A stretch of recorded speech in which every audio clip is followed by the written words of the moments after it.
Hello అండి, నమస్తే. అందరు బాగున్నారా? కిషోర్, రవి, యేసోబు, ప్రదీప్ చిన్ననాటి నుంచి స్నేహితులు. ఇంటర్ తర్వాత ప్రదీప్ ఏజీబీఎస్సీలో జాయిన్ అయితే పై ముగ్గురు చదువు ఆపేసి ఊళ్ళోనే ఉంటూ పొలాల్ని సాగు చేసుకుంటున్నారు. ఇళ్లల్లో తండ్రి మాటలే వేదవాక్కు. సొంత తెలివితేటలు ఉపయోగించే ఆస్కారం లేదు. అరాకొర లాభాలతో జీవితాలు మెల్లగా గడుస్తున్నాయి. యేసోబుకి 50 సెంట్ల పొలం ఉంది. దాని మీద వచ్చే ఆదాయం సరిపోదు.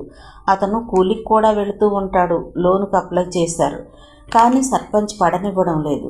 ప్రదీప్ను చూసి ముగ్గురు దగ్గరగా చేరారు. సర్పంచ్ గాడేనంట, రూఢీగా తెలిసింది. రవి అన్నాడు. తల పంకించాడు ప్రదీప్. వదలకూడదు, దెబ్బకు దెబ్బ తీయాల్సిందే. యేసోబు అన్నాడు.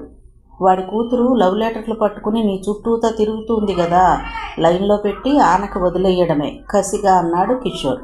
కిషోర్, ఇంకోసారి నువ్వు ఇలా మాట్లాడితే ప్రదీప్ నీ ఫ్రెండ్ అన్న సంగతి మర్చిపోవచ్చు, కఠినంగా అన్నాడు ప్రదీప్. ఏమంట? ఆహా, ఎందుకు అనకూడదు. ఆడు నిన్ను లేపేయాలని చూశాడు. ఆడి కూతుర్నేమో నువ్వు గౌరవించాలా? చేతకాని వాళ్ళలాగా చేతులు ముడుచు కూర్చోవాలా? ఆడి పెద్ద కొడుకు మొన్న బందుల దొడ్డి దగ్గర ఎదురై నానా చెత్తవాగుడు వాగుతున్నాడు. భరించలేకపోతున్నాం. ఏదో ఒకటి చెయ్యాల్సిందే. ప్రదీప్ మాట్లాడకుండా కోపంగా చూసి ఊరుకున్నాడు. నువ్వు కూడా ఏంటి దీపు? కిషోర్ సంగతి తెలిసిందేగా. ఆవేశం ఎక్కువ. నీకు ఇలా అయిందని తట్టుకోలేక అంతే తప్ప మన జట్టులో ఎవ్వరూ నీతిమాలిన వాళ్ళం కాదులే, రవి అన్నాడు. ఊరంతా విషయం తెలిసింది కదా. గూడెమంతా అతన్ని అసహ్యించుకుంటున్నారు. ఆ అవమానం చాలా అతనికి. చూద్దాం, ఇంకోసారి మన విషయంలో కల్పించుకుంటే అప్పుడు తగిన బుద్ధి చెబుతాం. ఈలోపు మళ్ళీ ఇంకోసారి లోన్ల గురించి అడగండి. ఇంకా ఎంతకాలం సాగదీస్తాడో చూద్దాం. సరేనంటే సరే అనుకుంటూ లేచారు. సౌమ్యకి ఫైనల్ పరీక్షలు అయిపోయాయి. ఎంటెక్ అప్లై చేస్తోంది. ఈ సంవత్సరం పెళ్లి చేసేయాలి అనుకుంటున్నారు. ఫారిన్ సంబంధం కోసం అన్నింటినీ తిరగొడుతోంది సౌమ్య. చివరికి ఓ సంబంధం వచ్చింది. అబ్బాయి శరత్ చంద్ర, అమెరికాలో కంప్యూటర్ ఇంజనీర్. వాళ్ళ పేరెంట్స్ అక్కడే సెటిల్ అయిపోయారు. శరత్ వాళ్ళ అక్క విజయవాడలోనే ఉంటుంది. ఆ అమ్మాయికి పెళ్ళైపోయింది. అతను వాళ్ళ అక్క ఇంటిని చూడడానికి ఇండియా వస్తున్నాడు. తెలిసిన వాళ్ళ ద్వారా సౌమ్య విషయం ఆమెకు తెలియచెప్పారు. తమ్ముణ్ణి ఒప్పించి తీసుకువస్తానని మాటిచ్చింది ఆవిడ. అనుకున్న రోజునే కారులో వచ్చారిద్దరు. అతను వస్తాడని తెలిసిన వారం నుంచి సౌమ్య హడావుడి అంతా ఇంత కాదు.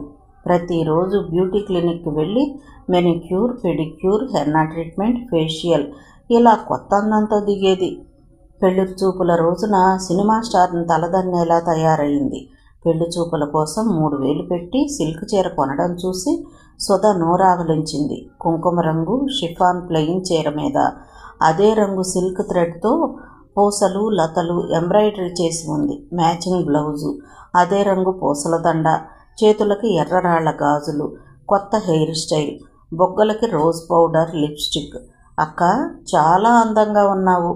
ఎప్పుడూ లేనిది కరుణ కూడా కాంప్లిమెంట్ ఇచ్చింది. శరత్ చంద్రను చూడగానే అందరికీ నచ్చాడు. సౌమ్యకి ఈడు జోడు సరిపోయేలా ఉన్నాడు. సౌమ్యను చూడగానే అతని కళ్ళల్లో ప్రశంసాభావం కనిపించింది. ఇలా వచ్చి మీకు ఇబ్బంది కలిగించానేమో అంటూ మొహమాట పడిపోవడం చూసి సుధ ముచ్చటపడింది. పర్వాలేదు బాబు, ఇది మన కల్చరేనని పద్మనాభరావు సర్ది చెప్పాడు. అతను చాలా ఫ్రెండ్లీగా మూవ్ అవుతున్నాడు. మధ్యలో సుధ అతనికి టీ ఇస్తున్నప్పుడు, sister, you look so beautiful. Traditional beauties అంటే ఇలా ఉంటారని మిమ్మల్ని చూస్తే తెలుస్తుంది. అఫ్కోర్స్ మా మమ్మీ మీలాగే ఉంటారు, కాకపోతే ఫెయిర్ అన్నాడు. అందరూ నవ్వుతూ విన్నారు. సుధకి ఎలా రియాక్ట్ అవ్వాలో తెలియలేదు. కాసేపటికి తెప్పరిల్లి చిరునవ్వుతో థ్యాంక్ యూ అంది. శ్రీరామ్ గర్వంగా భార్యను చూసుకున్నాడు. వాళ్ళ పేరెంట్స్ 1 మంత్లో వస్తారని, ముహూర్తాలు అవి అప్పుడు చూసుకుంటారని చెప్పాడు. సౌమ్యని ఓకే చేసి వెళ్ళొస్తామని చెప్పి అక్కా తమ్ముళ్ళు బయలుదేరారు. ఆ తరువాత అతని తల్లిదండ్రులు వచ్చారు. అన్నీ మాట్లాడుకున్నారు. ఏప్రిల్ 22న పెళ్లి. తరువాత అతను 3 నెలలు ఇండియాలోనే ఉండి సౌమ్యను తనతో పాటే తీసుకువెళతాడు. అతను విజయవాడలో వాళ్ళ అక్క వాళ్ళ ఇంట్లో ఉంటున్నాడు. పెళ్లిలోపు అతను రోజు సౌమ్యకు ఫోన్ చేసేవాడు. 2-3 రోజులకు ఒకసారి వీళ్ళింటికి వచ్చి పిక్చర్కో హోటల్కో తీసుకువెళ్ళేవాడు. మీ ఊరు చాలా డ్రై, విజయవాడ ఒక్కింత పర్వాలేదు, ముఖ్యంగా బ్యారేజ్ అనేవాడు. విజయవాడ కూడా 2-3 సార్లు తీసుకుని వెళ్ళాడు. సుధకి తనని శ్రీరామ్ ద్వారకా తిరుమల తీసుకువెళ్లడం గుర్తొచ్చింది. ఇంట్లో తెలిస్తే ఏమనుకుంటారోనని ఎంత భయపడింది తను. కానీ సౌమ్యకి అలాంటి సమస్యలేమీ లేవు. ఓసారి మాణిక్యం పెళ్లి కాకుండా పిల్లని ఇలా బయటికి పంపడం భావ్యం కాదేమోనని భర్తతో అంటే పొరపాటును కూడా అతని ముందు అనొద్దు. వాళ్ళ ఫ్యామిలీకి చాలా మంచి పేరుంది, భయం లేదు, మన మాటలు వింటే వాళ్ళేమైనా అనుకోవచ్చని హెచ్చరించాడు. సుధకి సౌమ్యను చూస్తే ఒక్కింత జలసీ లాంటిది కలిగింది. ఇంచుమించు తన ఈడు పిల్లే. చిన్నప్పటి నుంచి రాణిలాగే పెరిగింది. పెళ్ళయ్యాక రాజభోగమే. అమెరికాలో వాళ్ళ సొంతింటి ఫోటోలు శరత్ చూపించాడు. ఎంతో నీట్గా సిస్టమేటిక్గా ఉన్నాయో గదులన్నీ. ముఖ్యంగా అతని బెడ్రూమ్, ఫ్రిడ్జ్, టీవీ అన్నీ అందులోనే. వాళ్ళ బెడ్డే తమ డబుల్ కాట్స్కి 2 ఉంటుంది. ఆ అద్దాలు, కబోర్డ్స్ దేనికైనా పెట్టి పుట్టాలి. అతను కూడా సౌమ్య అంటే చాలా ఇంట్రెస్టింగ్గా కనిపిస్తున్నాడు. పువ్వుల్లో పెట్టి చూసుకుంటాడు, సందేహం లేదు. మొన్న రోజు అతను సౌమ్యకి శారీస్ కొని గిఫ్ట్ ఇచ్చాడు. ఆ కవర్ పట్టుకుని సౌమ్య కారు దిగి లోపలికి వస్తుంటే, నువ్వెందుకు మోయడం, డ్రైవర్ తెస్తాడులే అంటున్నాడు. అంత అపురూపంగా చూస్తున్నాడు. అదే తనైతే ఎక్కడికి ఎవరితో వెళ్ళినా లగేజ్ తనతోనే మోయిస్తారు. మామగారైతే మరీను. అందరూ కలిసి ఎక్కడికైనా వెళితే అత్తగారి చేతిలో బ్యాగ్ చూస్తే చాలు ఆయన భరించలేరు. మాణిక్యం, నువ్వు అసలే నీరసంగా ఉన్నావు, నీకు బీపీ, తల తిరుగుతుంది, బరువు మోయకు, ఎవరికైనా ఇవ్వు అంటారు. ఎవ్వరూ మాట్లాడరు, విననట్లే నటిస్తారు. అప్పటికే తాను లగేజీ మోస్తున్నా ఆవిడ చెయ్యి తన వైపే సాగుతుంది. సుధా స్వతహాగా ఎవ్వరి గురించి చెడ్డగా ఆలోచించాలని కానీ విమర్శించాలని కానీ అనుకోదు. కాకపోతే ఆ ఇంట్లోని ప్రతి ఒక్కరితో తనని తాను కంపేర్ చేసుకోవడం మూలంగా జలసీకి లోనవుతుంది. సౌమ్యని, కరుణని ఇంట్లో వాళ్ళు ఎలా చూస్తారో తనని అలాగే చూడాలని కోరుకుంటుంది. కూతుళ్లతో వాళ్లకున్నది రక్త సంబంధం. దానికి తోడు కోడలంటే పరాయింటి నుండి వచ్చిన మనిషి, అలుసిస్తే నెత్తికెక్కుతుందన్న భావన జీర్ణించుకున్న మాణిక్యం దంపతులు కూతుర్ని, కోడల్ని ఒకేలాగా చూడలేరు. పైకి ఎన్ని మాటలు చెప్పినా ఆ తేడానే. శ్రీరామ్ ఎప్పుడూ అంటూ ఉంటాడు, మా చెల్లెలకు బంగారం కొంటే నీకు కొంటున్నారు, వాళ్ళకి 2,000 రూపాయలు చీర కొంటే నీకు 3,000 రూపాయలు చీర కొంటున్నారు. ఎంత అభిమానం లేకపోతే ఇలా చేస్తారు? లోకంలో ఏ అత్తమామలు కోడల్ని ఇలా బాగా చూసుకుంటారు అంటాడు. సుధ ఒప్పుకోదు. కానీ వాళ్ళకు జలుబు చేస్తే కంగారు పడి మంచం దిగనివ్వరు. నేను జ్వరంతో వేలబడినా పనులు తప్పకపోగా ఎలా ఉంది అని అడగరు అంటుంది. అదేం లేదు, సౌమ్య, కరుణ సుకుమారంగా పెరిగారు. వాళ్ళ బాడీ దేనికి తట్టుకోలేదు. కొంచెం ఎండలోకి వెళ్ళినా తలనొప్పి వచ్చేస్తుంది. వాళ్ళని జాగ్రత్తగా చూసుకోవాలి అంటాడు. ఆ మాట వినగానే ఉడుకుమొత్తనం వచ్చేస్తుంది. మేం మాత్రం సుకుమారంగా పెరక్క గాలికి ధూళికి పెరిగామా? మా బామ్మ అయితే నన్ను ఎండ పొడలో కూడా వెళ్ళనివ్వకుండా పెంచింది. సాగితే అందరం సుకుమారంగానే జరిపించుకుంటాం అనేది. ఎలా అయినా సంవత్సరం తిరగకుండానే నువ్వు చాలా మారిపోతున్నావు. ఈరోజు మా అమ్మా నాన్న నచ్చడం లేదు, రేపు నేను కూడా నచ్చను అంటూ కినుగ్గా మాట్లాడడం మొదలుపెట్టాడు. వెంటనే తను ఆదర్శ కోడల్లా ప్రవర్తించడం లేదన్న విషయం గుర్తొచ్చి అత్తామామలంటే తనకెంత భక్తో శ్రీరామ్కి తెలియజేయడానికి చాలా తంటాలు పడుతుంది. చివరికి శాంతిస్తాడు. మొదటి నుంచి మగవాడు ఎలా ఉండాలని సంఘం కోరుకుంటుందో ఆ లక్షణాలన్నీ తూచా తప్పకుండా పాటిస్తాడు శ్రీరామ్. చిన్నతనంలో తల్లిదండ్రుల మాట జవదాటకుండా వారి కనుసన్నల్లో మెదిలాడు. పెద్దయ్యాక వాళ్ళు చెప్పించిన చదువే చదివి ఉద్యోగం తెచ్చుకుని వాళ్ళు చెప్పిన పిల్లనే పెళ్లి చేసుకున్నాడు.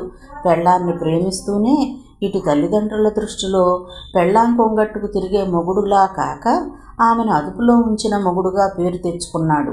అతని మూలంగా తల్లిదండ్రులకు, చెల్లెళ్లకు, భార్యకి సమస్యలు లేవు. సంఘం దృష్టిలో అతను బుద్ధిమంతుడు. తండ్రికి ఇచ్చిన గీత దాటడు. చెల్లెళ్లను ఆదరణగా చూస్తాడు. భార్యని తిట్టడు, కొట్టడు. ఒక మనిషిని మంచి మనిషిగా చెప్పడానికి ఇంతకన్నా ఏం కావాలి అని చాలామంది అంటూ ఉంటారు. అయితే ఆ మంచితనమంతా ఎవరి కోసం? అతని సుఖం కోసం. మగవాడి సుఖం కోసం పితృస్వామ్య సమాజం పకడ్బందీగా రూపొందించిన వ్యూహం ఇది. చిన్నతనం నుంచి పెళ్ళయ్యాక ఎలా ఉండాలో నూరిపోయడం అన్నది కేవలం ఆడపిల్లలకే కాదు, మగపిల్లలకి జరుగుతోంది. పెళ్లి కాగానే వచ్చిన పెళ్ళాం నోరెత్తి ఇష్టాయిష్టాలు చెప్పే ప్రసక్తి లేకుండా అణిచివేయాలి. అంతెందుకు, నేను ఈ కూర తినను కాబట్టి ఈ కూర చెయ్యననో, లేదా నాకు ఈ కూర ఇష్టం కాబట్టి చేసుకుంటాననో అత్తింట్లో ఎంతమంది అనగలరు? నీ ఇష్టమేంటి, మాది పెత్తనం అని ఎవ్వరూ డైరెక్ట్గా అనకపోవచ్చు, ముఖ్యంగా మధ్యతరగతి ఇళ్లల్లో. కానీ వారి ముఖభావాలు, ఎత్తిపొడుపు మాటలు సొంత కోరికలను నశింపచేస్తాయి. ముందు కొడుకును కంట్రోల్ చేస్తే అతను పెళ్ళాన్ని కంట్రోల్ చేస్తాడు. ఆమె పిల్లల్ని కంట్రోల్ చేస్తుంది. ఆ పిల్లలు మళ్ళీ పెరిగి పెద్దయి ఈ చక్రం ఇలా తిరుగుతూనే ఉంటుంది. వృద్ధాప్యంలో అసలు సమస్య ప్రారంభమవుతుంది. అంతవరకు తమ డబ్బును చూసో లేదా తమలో ఉన్న కమాండింగ్ పవర్ను చూసో తామంటే భయభక్తులతో గడిపిన పిల్లలు పెద్దవాళ్ళని ముసలితనం వచ్చి వాళ్ళు తమ మీద ఆధారపడినప్పుడు నిర్లక్ష్యం చేస్తారు. ముసలి వాళ్ళయ్యాక తమనెవరూ పట్టించుకోవడం లేదన్నది వాళ్ళ కంప్లైంట్. మనం మూసలో పోసి పెంచిన ప్రతిరూపాలే వాళ్ళు చేసే ప్రతి పనిలో మన ముద్ర చాలా వరకు ఉంటుంది. అయితే ఇదంతా ఎవరికి వారు ప్రీ ప్లాన్డ్గా చేసే పనులు కావు. వాళ్ళకు తెలియకుండానే నాటకంలో పాత్ర మాదిరిగా ఈ ఎమోషన్స్ అన్నింటినీ యాంత్రికంగా అభినయిస్తూ ఉంటారు. ఎందుకంటే తరతరాల కుటుంబ నాటకంలో కొంచెం అటు ఇటు మార్పులుగా ఇదే కథ. కుటుంబ యజమాని తండ్రైనా కావచ్చు, కొడుకైనా కావచ్చు. అతని పెత్తనంలో కుటుంబ సభ్యులందరూ జీవించాలి.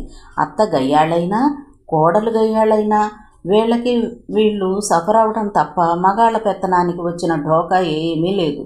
శ్రీరామ్ సంఘాల్లో మంచివాడిగా కీర్తింపబడుతున్నాడు. ఇంట్లో మిగతా వాళ్ళందరూ కుటుంబ విషయాలకు సంబంధించి సుఖంగానే ఉన్నారు. ఒకే ఒక మనిషి తాను స్వేచ్ఛగా సుఖంగా ఉన్నానని తనని తాను భ్రమింపచేసుకోవడానికి శతదా ప్రయత్నిస్తోంది. అలా ప్రయత్నించకపోతే మనసుకి ఎక్కడుంది సుఖం అని అడగొచ్చు. దాన్ని తట్టుకోలేక ఆ ప్రశ్నే తాను మిగతా వాళ్ళని వెయ్యొచ్చు. అప్పటికేముంది, కుటుంబ కలహాలకి తాను కారణం కావచ్చు. తాను సర్దుకుపోతే అందరూ సుఖంగా ఉంటారు కదా అన్న త్యాగమయ్యి లక్షణాలతో సుధ తన ఆలోచనలను తొక్కి పెడుతోంది. నిజానికి శ్రీరామ్ అనుభవించే సుఖం మాత్రం ఏముంది? ఉదయాన్నే తల్లి చెప్పే బజారు పనులు చేసి ఆఫీస్కి వెళతాడు. తిరిగి వచ్చాక కూడా ఫైల్స్ చూసుకుంటూ ఉండిపోతాడు. తర్వాత తండ్రి చెప్పే వ్యాపారం పనుల మీద బయటికి వెళ్ళడమో, ఇంట్లో ఉండి లెక్కలు చూడటమో చేస్తాడు. అంతే తప్ప సినిమాకి, షికారుకి వెళదామనో, భార్యతో ఏకాంతంగా స్వేచ్ఛగా మాట్లాడాలని కానీ అతనికి ఉండదు. అయితే అతను తన పనులకే అలవాటు పడిపోయాడు. అవే అతనికి ఆనందాన్ని ఇస్తాయి. పైన చెప్పినవన్నీ విచ్చలవిడితనంగా కూడా గోచరిస్తాయి. అలాగని అతనికి భార్య అంటే ప్రేమ లేదని కాదు. ఆమె తాను చెప్పినట్టల్లా విని తన కనుసన్నల్లో మెదిలితే ప్రపంచంలో ఎవ్వరూ చూడనంత అపురూపంగా చూస్తాడామెను. వాళ్ళిద్దరికీ పెళ్ళై సంవత్సరం దాటింది. ఆమె తనకిష్టం లేని పని చేస్తే నువ్వు కొంచెం మారినట్లు అనిపిస్తుంది సుధా అంటాడు. అతను తన ఇష్టాన్ని మన్నించకపోతే మీరు ఇదివరకట్లా నన్ను ప్రేమించటం లేదండి అంటుంది ఆమె. ఎవరికి వాళ్ళకి వాళ్ళ వాదాలే కరెక్ట్ అనిపిస్తాయి. చిన్న చిన్న గొడవలు వచ్చినా సాధ్యమైనంత వరకు సుధే సర్దుకుపోతూ ఉంటుంది. కాదంటే మంచి కోడలు, మంచి పెళ్ళాం బిరుదులు తనకి దక్కవేమోనన్న భయం. ఇలా పైకి ఆదర్శ కుటుంబంలా కనిపించే ఆ కుటుంబంలో ఎవరి ప్రవర్తనలు సహజంగా లేకుండా అనుబంధాలు కూడా ఆజ్ఞలు, లొంగుబాట్లు, పెత్తనం, బానిసత్వం కింద అణగారిపోతున్నాయి. కానీ కరుణ ఒక్కతే జరుగుతున్నదేమిటో గ్రహించగలుగుతోంది. సాధారణంగా కుటుంబ నేపథ్యం, పరిసరాలను బట్టి పిల్లల వ్యక్తిత్వాలు రూపుదిద్దుకుంటాయి. కానీ ఎలా అలవడిందో కానీ కరుణకి పుస్తకాలు చదవడం అలవాటైంది. క్లాసు పుస్తకాలే కాదు, చేతికి ఏది దొరికితే అది చదివేది. దానితో సహజంగానే ఏది తప్పు, ఏది ఒప్పు అన్నది గ్రహించగల విచక్షణ అలవడుతోంది. ఈ ప్రపంచంలో ఎవరి వ్యక్తిత్వాలను వాళ్ళు బలంగా కాపాడుకుంటారు. తమ నమ్మకాలను, ఆచారాలను వదిలి ఎవ్వరూ అంత తొందరగా మారరు. కానీ పుస్తకాలు చదివి తాను చాలా మారానంటుంది కరుణ. నాకు ఒకప్పుడు విపరీతమైన గర్వం, అహంభావం ఉండేవి. చిన్నప్పటి నుంచి తల్లిదండ్రుల గారాబం వల్ల వచ్చిన లక్షణాలవి. అయితే అలా గారాబం చేసే తల్లిదండ్రులే వాళ్ళకిష్టం లేని పని ఎంత చిన్నదైనా చేయబోతుంటే నిర్దాక్షిణ్యంగా అణచివేసేవారు. ఈ వైరుధ్యం ఆమెలో ఆలోచనలను రేపింది. ఇంకొకరు మన మీద అజమాయిషీ చేస్తూ మన ఆలోచనలను ఎందుకు కాలరాయాలి అన్న ప్రశ్న తలెత్తింది. జవాబు సాహిత్యంలో దొరికింది. దానికి తోడు లోకాన్ని పరిశీలించటం ప్రారంభించింది. 20 ఏళ్లకే ఆమె సొంత వ్యక్తిత్వాన్ని పెంపొందించుకుంటోంది. ప్రదీప్ పరిచయం కూడా ఆమెను కొంత ప్రభావితం చేస్తోంది. ఇంచుమించు 2 నెలల నుంచి ప్రదీప్ దగ్గర నుండి ఎలాంటి సమాచారమూ లేదు కరుణకి. వదినని అడగాలంటే జంకుగా ఉంటుంది. అతని హెల్త్ ఎలా ఉందో, చేతికట్టు విప్పారో లేదో తెలియడం లేదు. ఆ రోజు సుధ ఫోన్లో ప్రదీప్తో మాట్లాడడం వింది. ఆ తర్వాత దగ్గరగా వెళ్ళి తలదించుకుని ఎలా ఉంది ప్రదీప్కి అడిగింది. సుధ పరిశీలనగా చూసి నవ్వేసింది. నేనప్పుడేదో అన్నానని అదే మనసులో పెట్టేసుకున్నావా? అందుకనేనా నా దగ్గర ప్రదీప్ జపం చేయడం లేదు అంది. కరుణకు హుషారొచ్చేసింది. నిజంగా మీకు కోపం లేదు కదా? నేను అప్పటి నుంచి ఎంత బాధపడుతున్నానో తెలుసా? నా ఇష్టాన్ని చంపుకోలేను, మీరు వద్దన్న పని చెయ్యను లేను, ఎంత నలిగిపోయానో తెలుసా? పిచ్చి పిల్ల, ఇంత మెత్తని మనసు ఎలా వచ్చింది నీకు? బొగ్గగిల్లుతూ అడిగింది. అయితే నాది సాఫ్ట్ నేచరేనా? సంబరంగా అడిగింది. కాక పైకి ప్రౌడ్గా కనిపిస్తావంతే, కొబ్బరికాయ టైపు. అబ్బా, ఏం ఉపమానం చెప్పారు వదిన, పల్లెపడు చనిపించారు అంది.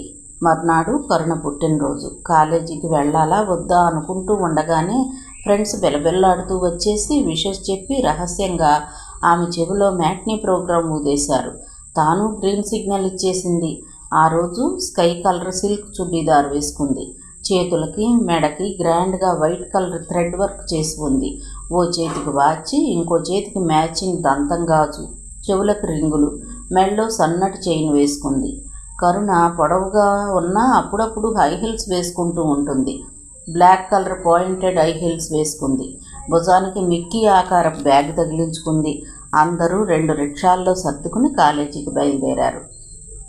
రిక్షా దిగి డబ్బులిస్తూ ఉండగా, నువ్వు ఈరోజు సింపుల్గా ఉన్నా చాలా బాగున్నావు. దానికి నిదర్శనం ఏమిటంటే ఆ కారు దగ్గర నిల్చున్న హ్యాండ్సమ్ నీ వంక కన్నార్పకుండా చూస్తున్నాడు. స్నేహితురాలి మాటలకి నవ్వుకుంటూ తలెత్తి చూసి ఆశ్చర్యంతో తలమునకలయింది. అవతల రోడ్లో మారుతి కారును ఆనుకుని నిల్చుని తన వంకే కన్నార్పకుండా చూస్తున్న ప్రదీప్. నిజమేనా? ప్రదీపేనా? చెయ్యి గిల్లుకుంది. నొప్పి తెలిసింది. నిజంగా ప్రదీపే. పరిగెత్తుతున్నట్లే రోడ్డు క్రాస్ చేయబోయింది. లారీ రావడం చూసుకోలేదు. లారీ! కరుణ! ప్రదీప్ గట్టిగా కేక పెట్టాక తెలివిలోకి వచ్చి చెంగున వెనక్కి దూకి ఈసారి నిదానంగా 2 వైపులా చూసి క్రాస్ చేసింది. నేను కలగనడం లేదు కదా? దగ్గరగా వెళ్ళి అడిగింది. లారీ మీదకు వచ్చినప్పుడైనా కలో ఎలో తెలియలేదా? ఓ ఏమో. ఆ ఆనందంలో అలా చచ్చిపోయినా మంచిదే. మై గాడ్ కరుణ, మీరు ఈ టైప్లో కూడా మాట్లాడతారా? సరే పదండి, కారు డోర్ తీస్తూ అన్నాడు. ఎక్కడికి? కళ్ళు పెద్దవి చేస్తూ అడిగింది. నేను ఎక్కడికి తీసుకువెళ్తే అక్కడికి. ఈ రోజంతా మీరు నా ఆధీనంలో ఉండాల్సిందే, లేకపోతే కిడ్నాప్ చేసేస్తా. ఏంటి, మా ప్రదీపేనా మీరు? ఎంతెంత మంచి ఆలోచనలు వస్తున్నాయంటే నమ్మశక్యంగా లేదు. కరుణాదేవి సంతోషమే మా సంతోషం. పదండి. మరి కాలేజీ? నేను కనిపించాక కూడా మీకు కాలేజీ గుర్తొస్తుందంటే శంకించాల్సిందే, గంభీర్యాన్ని నటిస్తూ అన్నాడు. అస్సలు గుర్తు రాదు. నేను ఇప్పుడే వస్తాను అని ఫ్రెండ్స్ దగ్గరకు పరుగు తీసింది. ఎవరే అతను? అందరూ కోరస్గా అడిగారు. మా బావ. సరే, మన ప్రోగ్రాం క్యాన్సిల్, నేను వెళ్ళిపోతున్నాను చెప్పి పరుగు తీయబోయింది. కానీ వాళ్ళు ఆమె చెయ్యి పట్టి బలవంతాన ఆపి, మోసం, దగ, అతను రాగానే మన ప్రోగ్రాం అంతా ఇలా నాశనం చేసేస్తావా? మిత్రద్రోహివి. ఉండు, అతన్నే అడిగేస్తాం. అందరూ ఆవేశపడ్డారు. వద్దని చేతులు జోడించి మరీ వేడుకుంటోంది కరుణ. ఈ తతంగం అంతా అతను నవ్వుతూ చూస్తున్నాడు. వాళ్ళు ఎంతకీ వదలరు. కరుణ రాదు. చూసి చూసి అతనికి విసుగొచ్చి వాళ్ళ దగ్గరికి నడిచి, ఫ్రెండ్స్, ప్రతిరోజు కరుణ మీతోనే ఉంటుంది, ఈ ఒక్కరోజు నాకు వదిలేయండి, థ్యాంక్ యూ అంటూ వాళ్ళ సమాధానాన్ని ఆశించకుండా చెయ్యి పట్టుకుని కారు దగ్గరకు తీసుకొచ్చేశాడు. చేసేదేమీ లేక బిక్కమొహాలు పెట్టేశారు వాళ్ళు. కరుణ నవ్వుతూ చెయ్యి ఊపింది.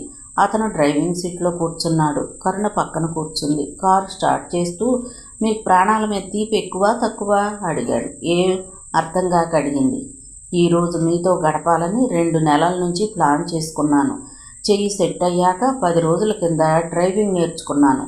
ఇప్పుడు మా ఫ్రెండ్ కారు తీసుకుని వచ్చాను. డ్రైవింగ్లో తేడా వస్తే నాతో పాటే మీరు అన్నట్లుగా చెయ్యి పైకి లేపాడు. ఎస్, మీతో పాటే నేను. ఇంకో అర్థంలో దృఢంగా అంది. అర్థమైనట్లుగా చిన్నగా నవ్వాడు.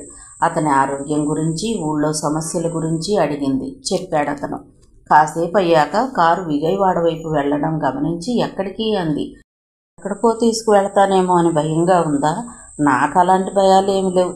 నాకు నా మీదే కాదు, ఎదుటివారి మీద నమ్మకం ఉంది. మాట్లాడలేదు అతను. కారు ఏసీ మూలంగా బయటి ఎండ ప్రభావం తెలియడం లేదు.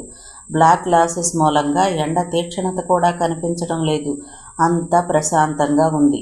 ఆ కారే చిన్న గూడులాగా, తామిద్దరూ జంట పక్షుల్లాగా. పెళ్ళయ్యాక ఇలాంటి ఇరుకు గది ఒకటి ప్రదీప్ని కట్టించమనాలి. కదిలినా మెదిలినా ఒకరినొకరు తాకుతూ, స్పర్శలో ఉత్తేజాన్ని పొందుతూ, ఆలోచనల్లో కారు ఆగడం. వెనక సీట్లోంచి ప్రదీప్ ఏదో తీయడం గమనించలేదు. Karuna, many happy returns of the day. Flower bouquet ఆమె చేతికిస్తూ చెప్పాడు. మీకెలా తెలుసు? బొకే అందుకుంటూ ఆశ్చర్యంగా అడిగింది. ఆ మాత్రం తెలుసుకోలేనా? ఓ రియల్లీ, థ్యాంక్ యూ ఆనందంగా అంది. మీరు ఈరోజు చాలా బాగున్నారు. నగలు పట్టు చీరల్లో కన్నా ఇలా డ్రెస్లో క్యూట్గా ఉన్నారు. కాంప్లిమెంట్ పాస్ చేశాడు. అందంగా సిగ్గుపడింది. ఇలా నాతో రావడం ఇంట్లో తెలియదు కదా, గిల్టీగా ఉందా అడిగాడు.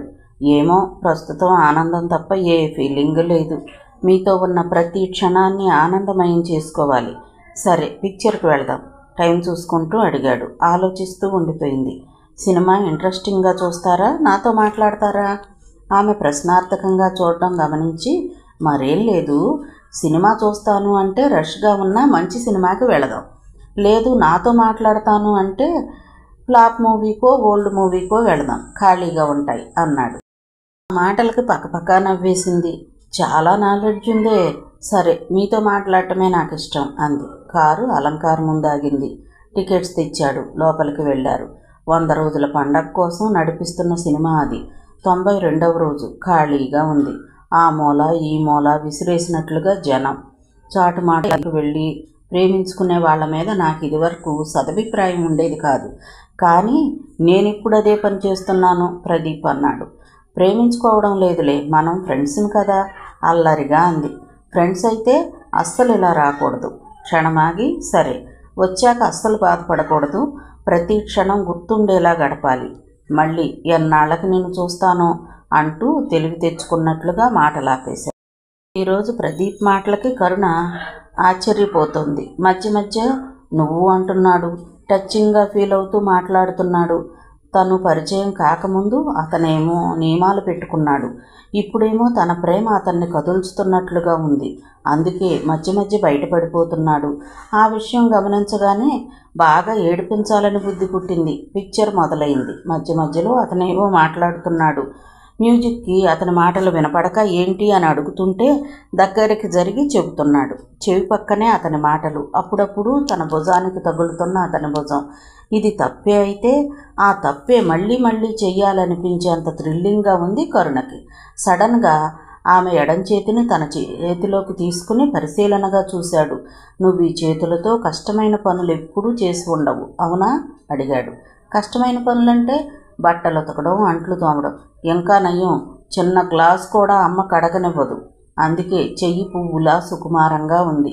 షేవ్ చేసిన గోళ్ళు, వాటికున్న నెయిల్ పాలిష్, ఉంగరం వేలికి సన్నని చుట్టు ఉంగరం చూస్తూ చేతిని బొగ్గ కానించుకుంటూ, కానీ కష్టంతో రాటు తేలిన చేతులు ఇంకా అందంగా ఉంటాయి. శ్రమైక్య జీవన సౌందర్యానికి. ఎంత సడన్గా టాపిక్ మొదలుపెట్టాడో అంతే సడన్గానూ ఆపేశాడు. పకపకా నవ్వేసింది. ఏవో భారీ డైలాగులు కొట్టాలనుకున్నారు. ఇంకా నయం, ఒక్క చేతులతోనే సరిపెట్టారు. చెయ్యొదిలేశాడు. అమ్మో, ఈ కాలంలో అమ్మాయిలు చాలా ఫాస్ట్. మేమే సిగ్గుపడాలి. తప్పేంటి, సిగ్గుపడండి. మీరు సిగ్గుపడుతూ ఉంటే చూసి ఆనందించాలని మాకు మాత్రం ఉండదా ఏంటి? సిగ్గుపడతాను. నేను సిగ్గుపడే పని మీరేమైనా చేయండి అయితే. అతని భావం అర్థమై అంటూ రాబోయింది. మధ్యలోనే తొక్కిపెట్టేసి, రేపో మాపో పెళ్లి కాబోయే అమ్మాయిని ఇలా అడగొచ్చా? చిరుకోపంగా అంది. చాలా నేర్చుకోవాలి కదా, అందుకే అడుగుతున్నాను. ఆమె బొగ్గ పట్టుకుని సాగదీస్తూ అన్నాడు. మా ఆయన ఫారెన్లోనే ఉంటున్నాడు, తాను నేర్పుతాడులేండి అంది. షాక్ కొట్టినట్లుగా చూస్తూ ఉండిపోయాడు. చెయ్యి దానంతటదే యథాస్థానంలోకి వచ్చేసింది. మా బావగారు వాళ్ళ కజిన్, అతను అమెరికాలోనే ఉంటున్నాడు. నా ఫోటో చూసి ఇష్టపడ్డారంట. మా సౌమ్య పట్టుదల, ఇద్దరం ఒకే దగ్గర ఉండొచ్చు కదా అని. అతని మొహం పాలిపోయింది. అంత ఏసీలోనూ మొహానికి పట్టిన చెమటని కర్చీఫ్తో తుడుచుకుంటున్నాడు. అది చూసి కరుణకు జాలనిపించింది. సరదాకంటున్నాను అని చెప్పేద్దామా అనిపించింది. కానీ ఇతని మూలంగా తను ఎన్నిసార్లు బాధపడలేదు, అదేంటో తెలియాలి కదా అని ఊరుకుంది. మీరు ఇష్టపడ్డారా అడిగాడు. వద్దనడానికి నాకు ఏ రీజన్ కనిపించలేదు. ఓ కంగ్రాట్స్ అన్నాడు. వ్యంగ్యంగా అన్నాడేమోనని మొహాన్ని పరిశీలించింది. మామూలుగానే ఉన్నట్టు అనిపించింది. ఈ విషయం ఎవ్వరికీ చెప్పొద్దని మమ్మీ అంది. వదినకు కూడా తెలియదు.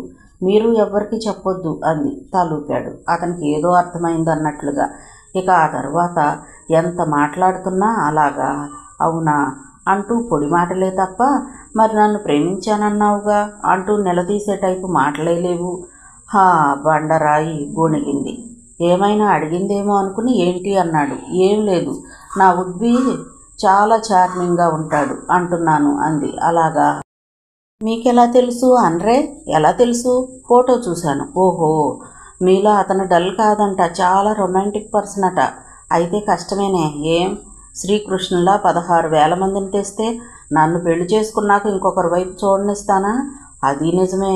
ఏది నిజం?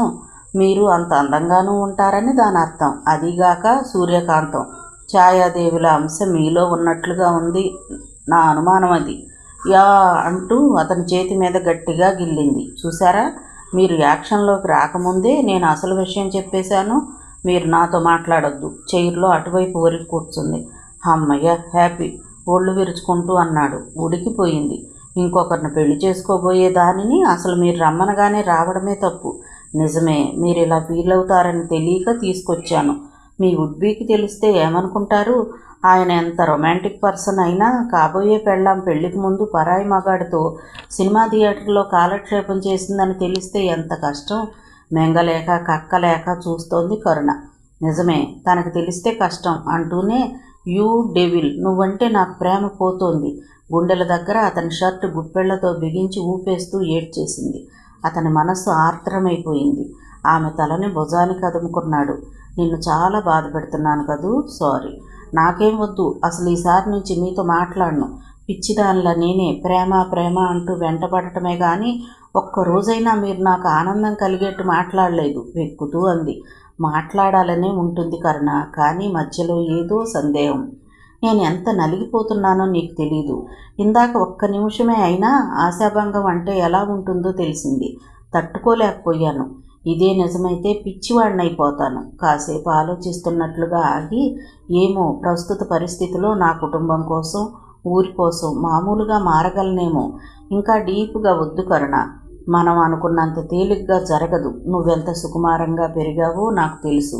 మీ పేరెంట్స్ మన పెళ్లికి అస్సలు ఒప్పుకోరు. నా మీద ప్రేమతో మా వాళ్ళు కాదనకపోయినా ఇన్ని గొడవలతో పెళ్లి జరగడం వాళ్ళకి ఇష్టం ఉండదు.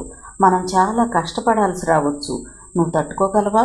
మనం రెండింటికి సిద్ధపడే ఉందాం. నా వరకు నేను స్వేచ్ఛగా నిర్ణయం తీసుకోగలను. నీ పరిస్థితి అది కాదు. నేను స్వేచ్ఛగా నిర్ణయించుకోగలను. కాదంటే వదిలి వచ్చేస్తాను. ఎక్కడికి వస్తావు? మా అత్తగారి ఊరికి మెరుస్తున్న కళ్ళతో అంది. మా వాళ్ళు రానివ్వకపోతే మా ఆయన రానిస్తారుగా. పొలంలో మామిడి చెట్టు కింద కాపురం పెడతాం. నవ్వేశాడు. అమ్మో, ఊహల్లో చాలా మేడలు కట్టేశావే. ప్రాక్టికల్గా ఆలోచించు బుజ్జి. అతను అలా ముద్దుగా పిలిచేసరికి మనసులో ఆనందం ఎగిసిపడింది. ఎప్పుడూ ఇలాగే పిలవండి అంది. ఎలాగా? తానేమన్నాడో మర్చిపోయి అడిగాడు. బుజ్జి అన్నారుగా, అలా పిలిస్తే బాగుంటుంది. సరే. అతని భుజం మీద నుంచే తెరవైపు కళ్ళు తిప్పి చూడసాగింది. ప్రదీప్ ఆమెను చూడసాగాడు. దగ్గర నుంచి చూస్తున్న కొద్దీ అతని మనసు చెలించిపోతోంది. తన మనసులోని ప్రేమనంతా ఆమె పైన చూపించాలన్న ఆరాటం. అంతలోనే సందేహం. ఇది ప్రేమేనా లేక ఆకర్షణ? ఒకవేళ ప్రేమే అయితే తనకి ఎలా తెలుస్తుంది? అంతేకాదు, తనకు సంబంధించని గతం కూడా తనని వెన్నాడుతోంది. తాను బీఎస్సీ ఫైనల్లో ఉండగా తన రూమ్మేట్ ఒక అమ్మాయిని ప్రేమించాడు. ఇద్దరు క్లోజ్గా తిరిగారు. ఎంత చెప్పినా వినకుండా ఆ అమ్మాయికి ఇంకో సంబంధం సెటిల్ చేశారు.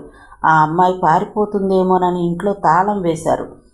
తన ఫ్రెండ్ ఆ అమ్మాయితో కాంటాక్ట్ చేయడానికి ప్రయత్నించాడు. కుదరలేదు.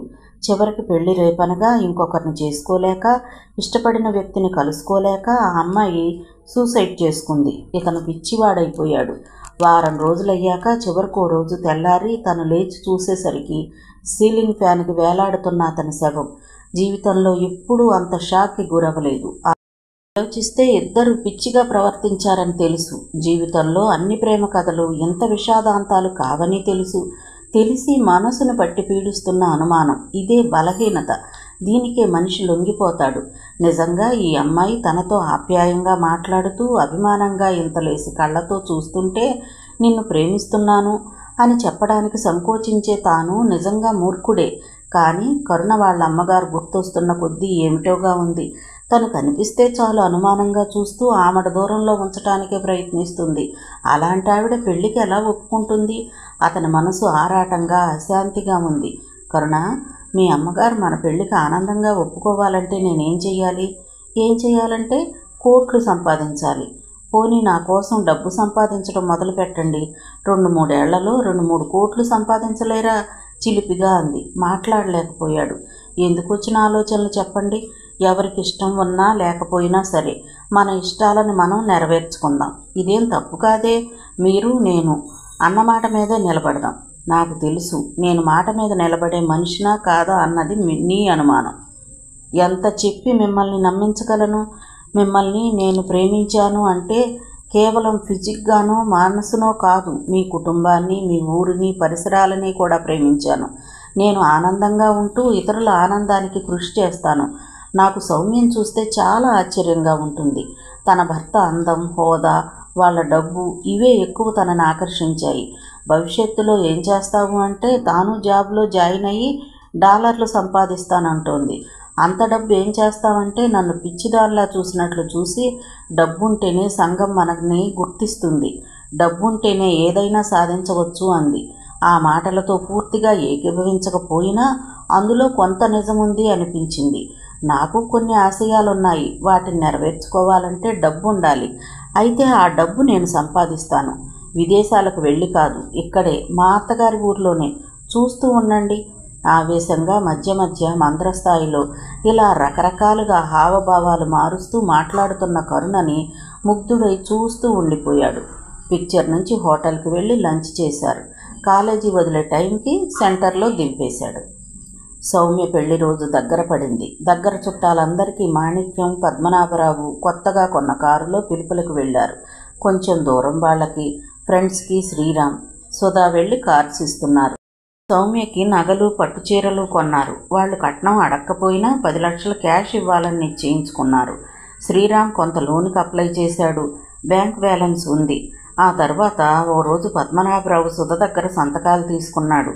అప్పుడప్పుడు తన పేరు మీద ఉన్న షాపింగ్ కాంప్లెక్స్ పనుల కోసం అతను అలా సంతకాలు తీసుకోవడం అలవాటేనని పట్టించుకోలేదామె.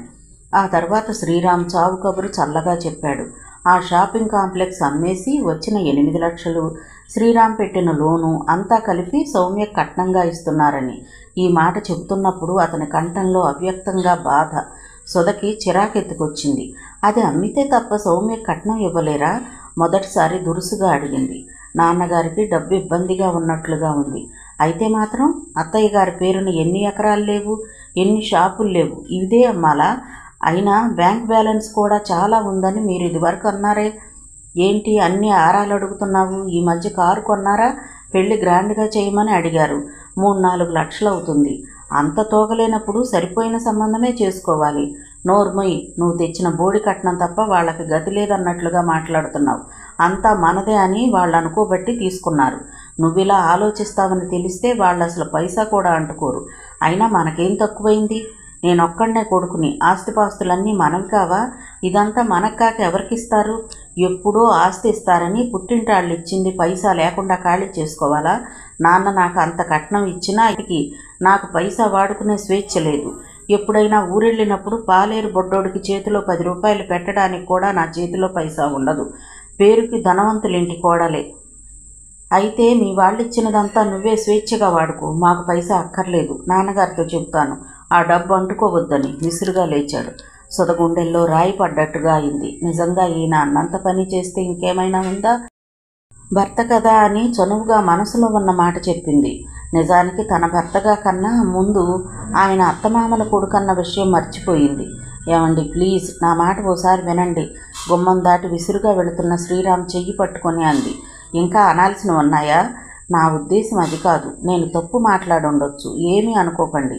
మనసు ఎదురు తిరుగుతున్నా తప్పు ఒప్పుకుంది. ఎందుకంటే ఎన్నోసార్లు తల్లి, బామ్మ మగాడి కోపం వచ్చినప్పుడు ఆడ తగ్గి ఉండాలి అని నూరిపోశారు. అతను ఆగి మొహం తిప్పుకొని నిలబడ్డాడు. నాకు ఇంట్లో అన్నీ అమరుస్తున్నారు, చీరలు, నగలు, తిండి. ఇంకా ఏం లోటు? కారు కూడా కొన్నారు. దర్జాగా కారులో కూడా తిరగొచ్చు. అప్పుడప్పుడు మతి చెల్లించే మాటలు మాట్లాడుతూ ఉంటాను. ఆమె మాటల్లో ఎంత నిజముందో పరిశీలించడానికి ఓరగా తల తిప్పి చూశాడు. ఆమె మొహం అమాయకంగా ఉంది. అతని మనసు శాంతించింది. తలుపు దగ్గరగా వేసి ఆమెను హృదయానికి హత్తుకున్నాడు. ఒక్కోసారి చాలా బాధ పెట్టే మాటలు అంటావు సుధా. అలాంటప్పుడు నేనెంతగా ప్రేమించే నా భార్యేనా అనిపిస్తుంది. దయచేసి ఇంకెప్పుడు ఇలా మాట్లాడొద్దు. అమ్మా నాన్నలకు తెలిస్తే చాలా బాధపడతారు. నువ్వంటే వాళ్ళకి చాలా అభిమానం. దాన్ని నిలుపుకునేలా ప్రయత్నించు సుధా. అలాగే అన్నట్లుగా తలూపింది. ఎప్పుడూ తన చేతిలో 100 రూపాయలు లేకపోయినా తండ్రి ఇచ్చిన కట్నం తన పేరు మీద ఉందన్న ధీమా ఉండేది. ఇప్పుడు ఎంత కాదనుకున్నా ఏమీ లేని బెకార్లా ఫీల్ అవుతోంది. తన భర్త, మామగారుల సంపాదన తనది కాకపోతుందా? మనసును జోకొడుతూ అంది. కానీ ఆ మనసు కొంటెగా నీ ఖర్చులకు ఓ 10,000 అడిగి చూడు అని ప్రశ్నిస్తోంది. ఆ రోజు మధ్యాహ్నం సౌమ్యకి ఇవ్వాల్సిన బంగారం గురించి చర్చ జరుగుతోంది. నాకు అసలు బంగారం వద్దు, వేసుకోవాలనిపించదు. అంతా అక్కకే ఇచ్చేయండి అంది కరుణ. చూశావా తనదెంత గొప్ప మనసో అన్నట్లుగా సుధవంక చూశాడు శ్రీరామ్. కుచించుకుపోయిందామె. నువ్వు మీ అక్కంటే అభిమానంతో అన్నా నీ పెళ్లికి ఇవ్వాల్సిన బాధ్యత మాకు తప్పదు కదా మాణిక్యం అంది. ఏ నగలు ఇవ్వబోయినా నాకు నచ్చడం లేదు అని సౌమ్య గునుస్తోంది. సరే, ఇనపెట్లో బంగారం అంతా దాని ముందు పెట్టండి, ఏది నచ్చితే అది తీసుకుంటుంది పద్మనాభరావు అన్నాడు.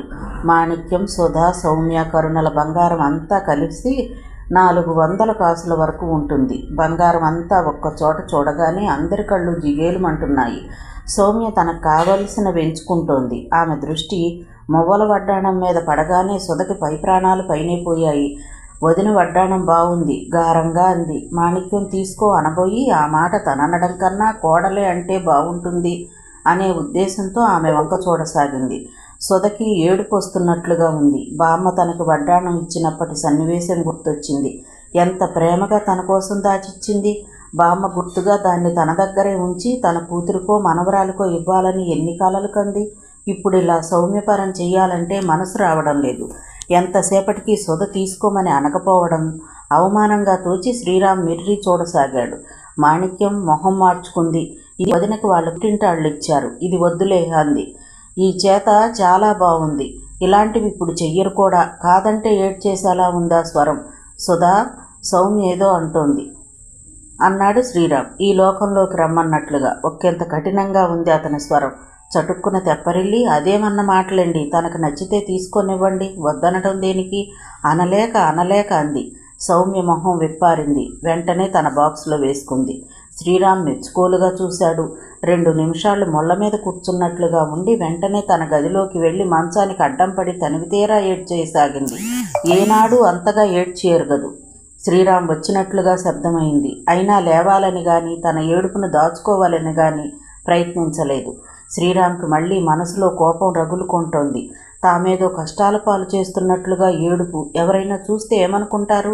అసహనంగా గది మధ్య నిలబడి క్రాఫ్లోకి పోనిచ్చి జుట్టు గట్టిగా పట్టుకున్నాడు. అతనికి పిచ్చెక్కిపోతోంది. తెల్లగా ఉండే మొహం క్రమంగా పెరుగుతున్న ఆవేశానికి చిహ్నంగా ఎర్రబారుతోంది. నొసలు ముడిపడ్డాయి, పెదవుల బిగింపు. ఆ క్షణమో ఈ క్షణమో వచ్చే తోటాల్లాంటి మాటల ఉధృతిని తెలియచేస్తోంది. సుధ వెక్కిళ్ళి పడుతూ సన్నగా ఏడుస్తోంది. ఆ శబ్దం బయటికి వినపడుతుందేమోననే భయంతో తలుపు వేశాడు. కాసేపు చూసి, ఇంక ఆపుతావా లేదా గట్టిగా అరిచాడు. ఉలిక్కిపడినట్లు శరీరంలో చిన్న కదలిక. మరుక్షణం ఏడుపు మరింత ఎక్కువైందే తప్ప ఆగలేదు. దగ్గరగా వెళ్ళి రఫ్గా జబ్బ పట్టుకుని కూర్చోబెట్టాడు. ఎందుకు ఏడుస్తున్నావు చెప్పు? గట్టిగా భుజాలు పట్టుకుని ఊపాడు. తుఫాను తాకిడికి ఊగే లతలా అల్లాడిపోయింది. అతని రఫ్నెస్కి మరింత ఏడుపు వచ్చింది. ఇక కొట్టడం ఒక్కటే తక్కువ, అది చెయ్యండి ఏడుస్తూనే అంది. ఛీ! విసిరి కొట్టి లేచాడు. మంచం మీద వెల్లికిలా పడింది. పక్కకి తిరిగి దిండులో మొహం దాచుకుంది. నేను నిన్ను ఏ ఉద్దేశంతో చేసుకున్నానో దానికి విరుద్ధంగా ప్రవర్తిస్తున్నావు. చూడగానే వినయంగా కనిపించేసరికి కుటుంబ పరువును కాపాడే మనిషివి అనుకున్నాను. ఎన్ని లక్షలు ఇస్తామని ఎన్ని మంచి సంబంధాలు వచ్చినా ఏరి కోరి పల్లెటూళ్ళలో పెరిగిన నిన్ను చేసుకున్నాను. చాలా బుద్ధి తక్కువ పని చేశానేమోనని ఇప్పుడు అనిపిస్తోంది. ఏడుపంతా మర్చిపోయినట్లు చటుక్కున లేచి కూర్చుని కళ్ళు పెద్దవి చేసి చూడసాగింది. ఏడుపుకి చెరిగిన సగం బొట్టు, రేగిన జుట్టు తమాషాగా ఉంది. నిజంగా అలా అనిపిస్తోందా మీకు? నమ్మలేనట్లుగా అడిగింది. ఆమె హర్ట్ అయినట్లుంది అన్న మాటని ఎలా వెనక్కి తీసుకోవాలో తెలియక తడబడ్డాడు. నిజంగా నన్ను పెళ్లి చేసుకున్నందుకు బాధపడుతున్నారా? లేదు, కానీ నీ ప్రవర్తన నన్ను రెచ్చగొడుతోంది. ఈ పరిస్థితులు ఇలా కంటిన్యూ అయితే మన మధ్య అసలు ప్రేమ మిగలదేమోనని భయంగా ఉంది ఆవేదనగా అన్నాడు. మంచం మీద నుంచి ఒక్క దూకు దూకి బల్లిలా అతన్ని ఖర్చుకుపోయింది. వద్దు, మీరలా అనొద్దు.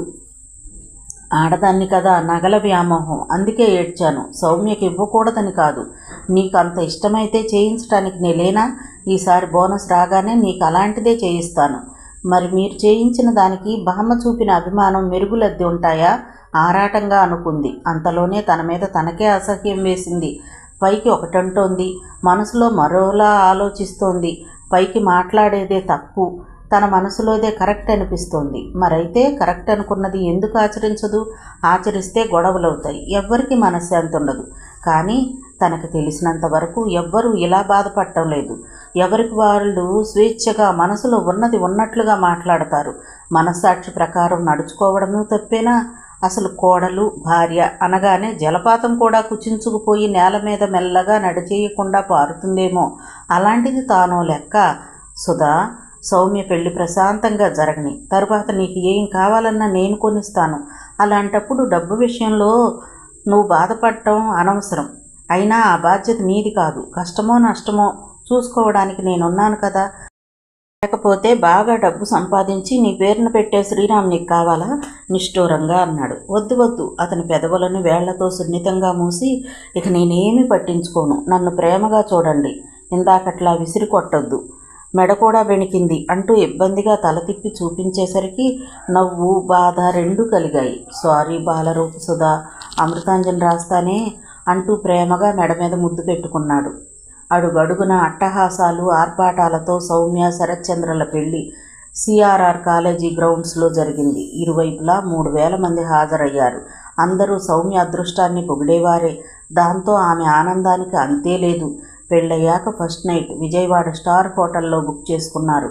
వాళ్ళవన్నీ ఆధునిక పద్ధతులని మాణిక్యం దంపతులు నోరు మెదపలేదు. తమ శోభనానికి ముందు జరిగిన రగడ సుధకి గుర్తొచ్చింది. ఇప్పుడు అల్లుడు కూతురు ఏ మాట అంటే అదే. ఆచారాలకి చేదస్తాలకి తావులేదు. సౌమ్య ఇంకో 2 నెలల్లో ఫారిన్ వెళ్ళిపోతుంది. మళ్ళీ ఎప్పుడొస్తుందో తెలీదు.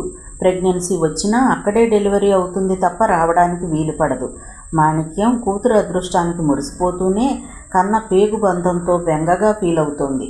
అందరం కలిసి తిరుపతి వెళదాం. శరత్ గారు కూడా ఎప్పుడూ చూసి ఉండరు. శ్రీరామ్ చేసిన సజెషన్ అందరికీ నచ్చింది. తిరుమలలో గెస్ట్ హౌస్ బుక్ చేసుకున్నారు. తిరిగి వచ్చిన మర్నాడు ముగ్గురు దంపతులు సత్యనారాయణ వ్రతం చేసుకోవాలి అనుకున్నారు. అనుకున్న రోజున విజయవాడలో కృష్ణా ఎక్స్ప్రెస్ ఎక్కారు. సంజీవరావు స్టేషన్కి వచ్చాడు. తమ టూర్ వివరాలన్నీ వియ్యంకుడికి వివరించాడు పద్మనాభరావు. ట్రైన్లో అందరూ హుషారుగా సందడిగా గడిపారు. శరత్ పట్టుబట్టి సుధకి కార్డ్స్ ఆడటం నేర్పించాడు. మామగారు ఏమనుకుంటారోనని బెరుకుగానే నేర్చుకుంది. ప్రతి విషయానికి సుధ జంకుతూ ఉండటం చూసి, మీరు చాలా భయస్థులు అనుకుంటానే, మా సౌమ్యం చూడండి, అందరినీ భయపెడుతుంది కానీ తాను భయపడదు అన్నాడు. శరత్ నిన్ను అంటూ అతనితో పోట్లాటకు దిగింది సౌమ్య. అతనన్న మాటలు ఆమెలో మళ్ళీ కల్లోలాన్ని రేపాయి. తమ ఊరిలో చిన్నప్పటి నుండి అందరూ తనని ధైర్యస్తురాలనేవారు. సుధను తీసుకువెళ్ళి ఆఫ్రికాలో వదిలేసినా చిరుతనెక్కి సవారీ చేసుకుంటూ వచ్చేస్తుంది అనేవారు. నిజంగానే అంత ధైర్యంగానూ ఉండేది. ఎవ్వరికీ భయపడేది కాదు. తమ ఊళ్ళో ఓసారి కలెక్టర్ మీటింగ్ పెట్టి ఊరి సమస్యల గురించి చెప్పమంటే ఎవరూ మాట్లాడలేదు. తానే ధైర్యంగా మైక్ ముందుకు వెళ్ళి మరి లైబ్రరీ గురించి, మహిళా మండలి గురించి మాట్లాడింది. అందరూ చప్పట్లు కొట్టి మరీ అభినందించారు. కానీ పెళ్ళయ్యాకే ఇలా తయారైంది. ఎక్కడో ఏదో తేడా ఉంది. ఎంత ఆలోచించినా తెలియడం లేదు. అయితే నిజానికది ఆమెకు తెలియనిది కాదు, రోజు అనుభవించేదే. కానీ విశ్లేషించుకోలేకపోతోంది. పెళ్ళయ్యాక ఆడవాళ్ళకి ధైర్యం అనే గుణం ఉండకూడదు. అలా అని డైరెక్ట్గా ఆ మాట ఎవ్వరూ చెప్పరు. ధైర్యంగా ఉన్న అమ్మాయి ఎవరి పెత్తనం కింద ఉండదు. తనని ఎవరేమన్నా భరించదు.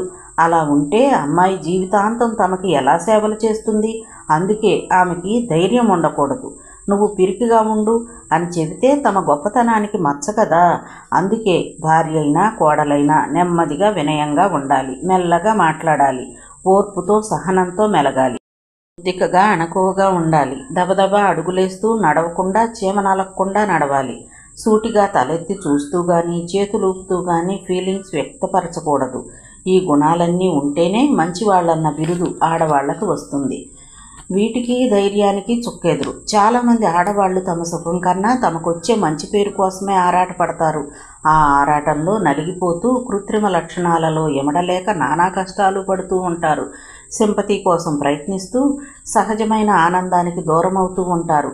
అసలైనదేదో కోల్పోతున్నామన్న భావం రాగానే అశాంతి మొదలవుతుంది. ఇది రకరకాలుగా బయటపడుతుంది.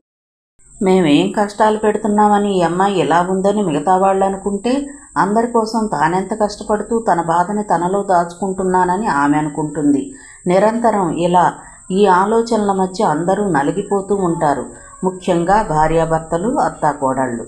తిరుమల వెళ్ళగానే సుధ మనసంతా అవ్యక్త ఆనందానికి లోనైంది. గెస్ట్ హౌస్ పరిసరాలన్నీ చెట్లతో చల్లగా ఉన్నాయి. భూమికి అన్ని అడుగుల ఎత్తులో ఉన్నామన్న భావంతో పులకించిపోయింది. కొత్త సిస్టమ్ మూలంగా దర్శనం 2 గంటల్లో అయిపోయింది. తర్వాత 3 రోజులు మిగిలిన ప్రదేశాలు చూశారు. బయలుదేరే రోజు హార్స్లీ హిల్స్ గురించి ఎవరో చెప్పడంతో అది కూడా చూసే బయలుదేరదామని శరత్ రిక్వెస్ట్ చేశాడు. శ్రీరామ్ ట్రైన్ రిజర్వేషన్ క్యాన్సిల్ చేయించి మళ్ళీ 2 రోజుల తర్వాత చేయించాడు. మీ మామగారు స్టేషన్కి వస్తారేమో 2 రోజుల తర్వాత అని ఫోన్ చేసి చెప్పు అని తండ్రి అనడంతో శ్రీరామ్ చేశాడు. ప్రదీప్ లిఫ్ట్ చేసి అతని గొంతు గుర్తుపట్టి ఇంటికి వచ్చేశారా ఆతృతగా అడిగాడు. లేదు, ఇంకా 2 రోజులు ఉండాలి అనుకుంటున్నాం. ఇంకా 2 రోజుల నిరాశగా అన్నాడు. మరేం లేదు, బామ్మకి బాగుండలేదు. సుధ గురించి కలవరిస్తోంది. తను వస్తే బాగుంటుంది. శ్రీరామ్ స్థాణువయ్యాడు. ప్రాణాలకి అదేం లేదు, ఎండలు కదా తట్టుకోలేకపోయింది. హాస్పిటల్లో పెట్టాం, మీరు వస్తే బాగుంటుంది. అలాగా, మరి ఏం చేయాలో తోచనట్లు నాన్నగారితో మాట్లాడండి అని మౌత్ పీస్ మూసి క్లుప్తంగా విషయం చెప్పి రిసీవర్ ఇచ్చాడు. విన్నాను, బాబు చెప్పాడు. అవునులే, కానీ అమ్మాయి అల్లుడు ఉన్నారు. ప్రోగ్రాం ఇలా అయితే అప్సెట్ అవుతారు. రేపో మాపో ఫారెన్ వెళ్ళిపోతారు. నేను కాదనడం లేదయ్యా. అమ్మాయిని ఒక్కదాన్నే ఎలా పంపిస్తాం? మళ్ళీ బాబు రావాలి. బాబు కూడా వెళ్ళిపోతే శరత్కి ఏం తోస్తుంది? మళ్ళీ అందరం ఓ మాట అనుకుని రేపెప్పుడో ఫోన్ చేయిస్తాలే. ఉంటా మరి. ఫోన్ పెట్టేశాడు. బిల్ పే చేస్తూ వడదెబ్బ అయి ఉంటుంది, పెద్ద వయసు కదా. సొదతో ఏమీ అనకులే, మూడ్ ఆఫ్ చేసుకుంటుంది.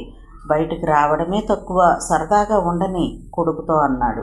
శ్రీరామ్కి ఏం చెయ్యాలో పాలుపోలేదు. బామ్మంటే సొదకి ఎంతటి ప్రేమో తనకు తెలుసు. కానీ తండ్రి అన్నట్లు సౌమ్య, శరత్ ఇబ్బంది పడొచ్చు. మళ్ళీ అందరం ఎప్పటికి కలుస్తామో ఇలా ఆలోచించి శ్రీరామ్ కూడా గప్చిప్పుగా ఉండిపోయాడు. అనుకున్నట్లుగానే మరి 2 రోజులుండి ఇంటికి వచ్చాక సత్యనారాయణ వ్రతానికి అన్నీ అరేంజ్ చేసుకున్నారు. దగ్గరి వాళ్ళని ఓ 50 మందిని భోజనానికి పిలుచుకున్నారు. ఆ సందర్భంగా పద్మనాభరావు సంజీవరావుకు ఫోన్ చేసి రమ్మని చెప్పి, ముసలావిడికి బాలేదన్నారు, ఎలా ఉంది అని అడిగారు. పర్వాలేదు, బాగానే ఉంది, ఏలూరులోని హాస్పిటల్లో ఉంది అన్నాడు. సంజీవరావు ముభావంగా చెప్పినట్లు ఫీల్ అయి, సరే అందరూ వ్రతానికి రండి, ఇట్నుంచి ఇటు అమ్మాయిని తీసుకెళ్ళి ఓ 10 రోజులు ఉంచుకోండి, ఇంతకు ముందు పంపించడానికి కుదరలేదు కదా అన్నట్లుగా చెప్పాడు. వ్రతం రోజు 9 దాటినా తల్లిదండ్రులు రాకపోయేసరికి సుధ ఇంటికి ఫోన్ చేసింది. అప్పటికి విషయం ప్రదీప్ ద్వారా తెలిసింది. గదిలోకి వెళ్ళి కంటికి మంటికి ఏకధారగా ఏడ్చింది. శ్రీరామ్ వచ్చి అనునయించాడు. ఎంత చెప్పినా లేవలేదు. మాణిక్యం వచ్చి శుభమాని వ్రతం చేసుకుంటుంటే నిండి ఇంట్లో శోకండాలేంటి, అయినా ఇప్పుడేమైందని కాస్తంత వేడి చేసి విరోచనాలైతే దానికింత రాద్ధాంతమా? కొత్తగా పెళ్ళైన ఆడపిల్ల అల్లుడు ఇంట్లో ఉన్నారన్న సంగతి గుర్తుంచుకోవాలి అనేసి విసురుగా వెళ్ళిపోయింది. ఓ గంట అయ్యాక, ఏంటమ్మా ఇది, నలుగురిలో ఇలా అబాస్ చెయ్యొచ్చునా అంటూ తండ్రి మందలింపు స్వరం. తల మీద ఆయన చేతి స్పర్శ. చటుక్కున లేచింది. నాన్న, మా అమ్మకి ఏమీ కాలేదు, చక్కగా ఉంది. సాయంత్రం నిన్ను తీసుకెళ్తాను కదా అని ఆయన అనునయించాక లేచి వ్రతంలో కూర్చుంది. హాస్పిటల్లో ప్రదీప్ బామ్మ మంచం పక్కనే కుర్చీలో కూర్చున్నాడు. బామ్మ మొహం వంకే ఎప్పుడు కళ్ళు తెరుస్తుందా అన్నట్లుగా చూస్తున్నాడు. చిన్నప్పటి నుంచి ఈమెతో తమ జీవితం ఎంతగా పెనవేసుకుపోయిందో అవలోకనం చేసుకుంటున్నాడు. ఎప్పుడూ చీది కూడా ఎరగదు. గలగలా మాట్లాడుతూ సందడిగా ఉండేది. ఇలా ఒంట్లో బాగాలేని స్థితిలో పడుకుని ఉండటం చూస్తుంటే మనసులో బాధ సుడులు తిరుగుతోంది. ఆ మధ్య తన తమ్ముడి దగ్గరకు వెళ్ళొస్తానని వెళ్ళింది. అక్కడ వాటర్ శుభ్రమైనది కాదు. దాంతో వాంతులు విరోచనాలు మొదలయ్యాయి. అక్కడ చెప్పకుండా ఇక్కడికి వచ్చింది. ఇక్కడ ఓ పూటంతా దాచిపెట్టింది. ఆ రోజు సాయంత్రం ఒంట్లో సులువుగా లేదురా అంటూ తన చేతుల్లో తోటకూర కాడలా వేలబడిపోయినప్పుడు బెంబేలు ఎత్తిపోయాడు తాను. ఇంకో పూట ఆగి ఉంటే ప్రాణాలు దక్కేవి కాదన్నాడు డాక్టర్. కొంచెంలో ఎంత తప్పిపోయింది. రోగం వచ్చినప్పుడు దాచుకుంటారా ఎవరైనా? మంచం మీద కదిలింది బామ్మ. ఆతృతగా దగ్గరకు జరిగాడు. నెమ్మదిగా కళ్ళు విప్పి బలహీనంగా అటు ఇటు చూస్తూ పెళ్ళొచ్చిందా ఆరాటంగా అడిగింది. ఉవ్వెత్తున పొంగిన కోపాన్ని కళ్ళు మూసుకుని కంట్రోల్ చేసుకున్నాడు. ఆడపిల్లని అత్తవారింటికి పంపాక మన పిల్ల కాదని నువ్వే అన్నావు. ఇంకా తన మీదే నీకు మమకారం. ఎదురుగా తాటి చెట్లా నేనున్నానుగా. ఏమన్నా తిన్నావురా అని కూడా అడగవు. బామ్మ మొహంలో చిన్న చిరునవ్వు. ఇక నేనేం అడుగుతానురా, వామనుడిలా దిగిపోయావు. డాక్టర్ చెప్పడం విన్నానులే. మనవడు ఆగమేఘాల మీద తీసుకురాకపోతే బొందితో కైలాసానికే అన్నాడాయన.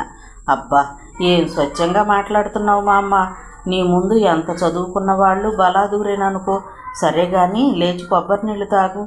ఈ నీళ్లు తాగి తాగి నోరు ఏదోలా అవుతుందిరా. నాలిక చచ్చిపోయిందనుకో. మరేం కావాలంటే ఆవకాయ సన్నం పెట్టనా? లేచి తాగు. లేపి తన భుజానికి ఆనించుకుని తాగిస్తున్నాడు. ఈలోపు సుధ సుడిగాలిలా ప్రవేశించింది. వెనక శ్రీరామ్. కరుణ బామ్మను చూసి సుధ నిర్ఘాంతపోయింది. కాస్తంత బొద్దుగా తెల్లగా చూడగానే ముద్దొచ్చే మా అమ్మ అందమంతా ఏమైపోయింది? తనని చూడగానే చకచకా నడిచొచ్చి ఆరాలడిగే ఆ చలాకీతనమంతా ఏది? చర్మపు ముడతలు ప్రస్ఫుటంగా కనిపించేలా చిక్కిపోయి కళ్ళల్లో ప్రాణం పెట్టుకుని తమ్ముడి భుజాన్ని ఆనుకుని కూర్చున్న బామ్మను చూడగానే అంతవరకు బిగపట్టుకున్న దుఃఖం ప్రవాహంలా దూకింది. దీపు, ఏంట్రా ఇదంతా? అతను తిరస్కారంగా తల తిప్పుకున్నాడు. అది గమనించి వెలవెల్లాడిపోయింది. నాకు అస్సలు తెలియదురా. ఏదో చెప్పబోతూ ఉండగా ప్రమాదాన్ని గ్రహించినట్లు శ్రీరామ్ అడ్డు తగిలి, మామగారు ఎలా ఉంది ఒంట్లో పలకరించాడు. ఏదో నాయన ఊరు పొమ్మంటోంది, కాడి రమ్మంటోంది. మనవరాల్ని చూడకుండా పోతానేమోనని మర్యాదగా ఉండేది. ఏమ్మా, ఏడుకొండల స్వామిని దర్శించుకొని వచ్చావా? మంచిదే, ఓపుకున్నప్పుడే చూసి రావాలి. మీ నాన్నకి నన్ను తీసుకెళ్లమని ఎప్పటి నుంచో అడుగుతున్నాను. ఇదిగో అదిగో అంటాడు. అందరికీ ఆ అదృష్టం ఉండొద్దు. మనవరాలు చేతులు పట్టుకుని అంది. అంటే తిరుపతికి వెళ్ళేంత ఓపిక వచ్చేసిందా? ఎందాకటి వరకు ఈ క్షణమో ఆ క్షణమో అన్నట్లున్నావు విస్తుపోతూ అన్నాడు ప్రదీప్. అంత తొందరగా ఎక్కడికి పోతానురా? మునిమానవాడిని ఎత్తుకోవద్దు. ఏమ్మా, విశేషమా? ఆప్యాయంగా అడిగింది. నీతో పెట్టుకుంటే నేనే చెడ్డాడినవుతాను. ప్రదీప్ వణుక్కుంటూ బయటకు నడిచాడు. ఏ గొడవ లేకుండా అక్కడికి అలా గడిచిపోవడంతో ఊపిరి పీల్చుకున్నాడు శ్రీరామ్. కానీ బామ్మకు బాగోలేదన్న విషయం తమకు తిరుపతిలోనే తెలిసిందన్న సంగతి గ్రహించగానే ఇంటి దగ్గర నిప్పులు కక్కే కళ్ళతో తలెత్తి ధైర్యంగా సూటిగా చూస్తూ, నా వాళ్ల ప్రాణాలు మీ వాళ్ల సరదాల కన్నా హీనమా అంటూ సుధ అన్న మాటలు మనసులో ప్రతిధ్వనిస్తున్నాయి. 3 నెలల్లో శరత్ సౌమ్యం తీసుకుని అమెరికా వెళ్ళిపోయాడు. ఆ తర్వాత నెలలోనే సౌమ్య కన్సీవ్ అయిందన్న విషయం ఫోన్ ద్వారా తెలిసింది. అందరూ ఆనందించారు. అప్పటికే సుధకి కూడా సందేహంగా ఉంది. కానీ డాక్టర్ కన్ఫర్మ్ చేశాక చెప్పొచ్చులే అని ఊరుకుంది. 2వ నెలలోనే వేవిళ్ళు ప్రారంభమవడంతో అందరికీ విషయం తెలిసింది. శ్రీరామ్ చిన్నపిల్లాడిలా గంతులు వేశాడు. చూడు, ఇక నుంచి నాకు పుట్టబోయేవాడి మీదే ప్రేమ. నిన్ను కొంచెమే ప్రేమిస్తాను. ఆమె పొట్ట మీద ముద్దు పెట్టుకుంటూ అన్నాడు. అతని తలని తన హృదయానికి హత్తుకుని, పిల్లలు మనతో చివరి వరకు ఉంటారా? రెక్కలు రాగానే ఎగిరిపోతారు. చివరికి మన ఇద్దరమే. అప్పుడే నా మీద ప్రేమ తగ్గిపోతే ఎలా అండి అంది. సరదాగా అన్నాను సుధా. అయినా పిల్లలంటే ఎవరు? మన ప్రతిరూపాలే కదా. మనని వదిలి ఎక్కడికి పోతారు? అదేంటి, ఆడపిల్ల అయితే పెళ్లి చేసి పంపరు? అంత కష్టపడి కని పెంచి అభిమానించి వేరొకళ్ళ దగ్గరికి పంపించడమే. నాకు కూతురు పుడితే నా దగ్గరే ఉంటుంది. పడి పడి నవ్వింది సుధ. తమాషాగా మాట్లాడుతున్నారే. అందరూ అలా అనుకుంటే అత్తయ్య గారు నేను ఈ ఇంట్లో ఉండేవాళ్ళమే కాదు. మీ నాన్నలకి మీ మీద ప్రేమ లేదేమో. నా కూతుర్ని మాత్రం నా నుండి ఎవ్వరూ వేరు చేయలేరు. సుధ తన మాటలకు ముచ్చట పడిపోయింది. అందులో ఎంత అసంబద్ధత ఉండని పుట్టబోయే వాళ్లతో అప్పుడే అతని మనసు అంతగా పెనవేసుకోవటం ఆమెకు ఆశ్చర్యంగా తోచింది. తర్వాత నుంచి రోజుకో బొమ్మ తెస్తూ ఇల్లంతా నింపేస్తున్నాడు. విషయం తెలియగానే బామ్మ మునిమనవడే కావాలని సుధకి చెప్పింది. బామ్మ అందరూ ఓసారి వచ్చి చూసి వెళ్ళారు. సుధకి వేవిళ్ళ బాధ ఎక్కువగా ఉండేది. ఇక్కడి వంటలు వేరు, కొంచెం తెలంగాణ పద్ధతిలో ఉంటాయి. ఆమెకి తల్లి వండినవి తినాలనిపించేది. మామూలప్పుడు అడ్జస్ట్ అయిపోయినా ఈ సమయంలో ఏమీ నోట పెట్టాలి అనిపించడం లేదు. మనిషి బాగా నీరసపడిపోయింది, డల్గా ఉండేది. దాంతో శ్రీరామ్కి కోపం వచ్చేది. ఎంతో ఆనందంగా ఉండాల్సిన సమయంలో నీరసంగా మొహం పెట్టుకుని తిరుగుతావేంటి? అసలు నీలో హుషారనేదే లేదు. నువ్వు మనసులో ఏదో పెట్టుకున్నావు అంటూ సతాయించేవాడు. దాంతో సుధకి ఇంకా చిరాకు పెరిగేది. ఓ పక్కన వాంతులు, దానికి తోడు నోటికి సహించని వంటలు, అది తానే వండడం, ఇంట్లో పనులు. శ్రీరామ్ మాటలు ఏంటోగా ఉండేది. రాధిక తన అనుభవం చెప్పినప్పుడు తాను కూడా ఎంతగా ఊహించుకుంది. అదొక అపురూపమైన అనుభవం అనుకుంది. కానీ ఇప్పుడు అలా లేదు. ఆ కారణంగా మనసంతా దిగులు అలముకుంటోంది. కూర్చున్నా, నిల్చున్నా, పడుకున్నా ఒకటే వికారం. వాంతి అయితే కొంచెం ప్రశాంతంగా ఉండేది. ఏమైనా తింటే మళ్ళీ ఇదే పద్ధతి. నేను కన్నాను 3 పిల్లల్ని, ఏనాడు ఇంత ఆప్సోపాలు పడలేదు. మాణిక్యం నవ్వుతూ అన్నా సుధకి పుండు మీద కారం జల్లినట్టుగా ఉండేది. ఎప్పుడూ బద్ధకంగా పడుకోవాలి అనిపించేది. రాత్రిళ్ళు నిద్ర పట్టక ఉదయం లేవడం లేట్ అయితే మామగారు గది ముందు పచారులు చేస్తూ, మాణిక్యం టైం ఏడైంది, వంట చేస్తున్నావా అని గావు కేకలు పెట్టేవారు. ఉలిక్కిపడి నిద్రలేచేది. కాసేపు పడుకో, ఎవరు నిన్నేమి అనర్లే అనేవాడు శ్రీరామ్. పైకి ఎవ్వరూ ఏమీ అనరు నిట్టూర్చేది. రెస్ట్ తీసుకో, బరువు పనులు చేయొద్దు అని శ్రీరామ్ మాటమాటికి చెప్పేవాడు.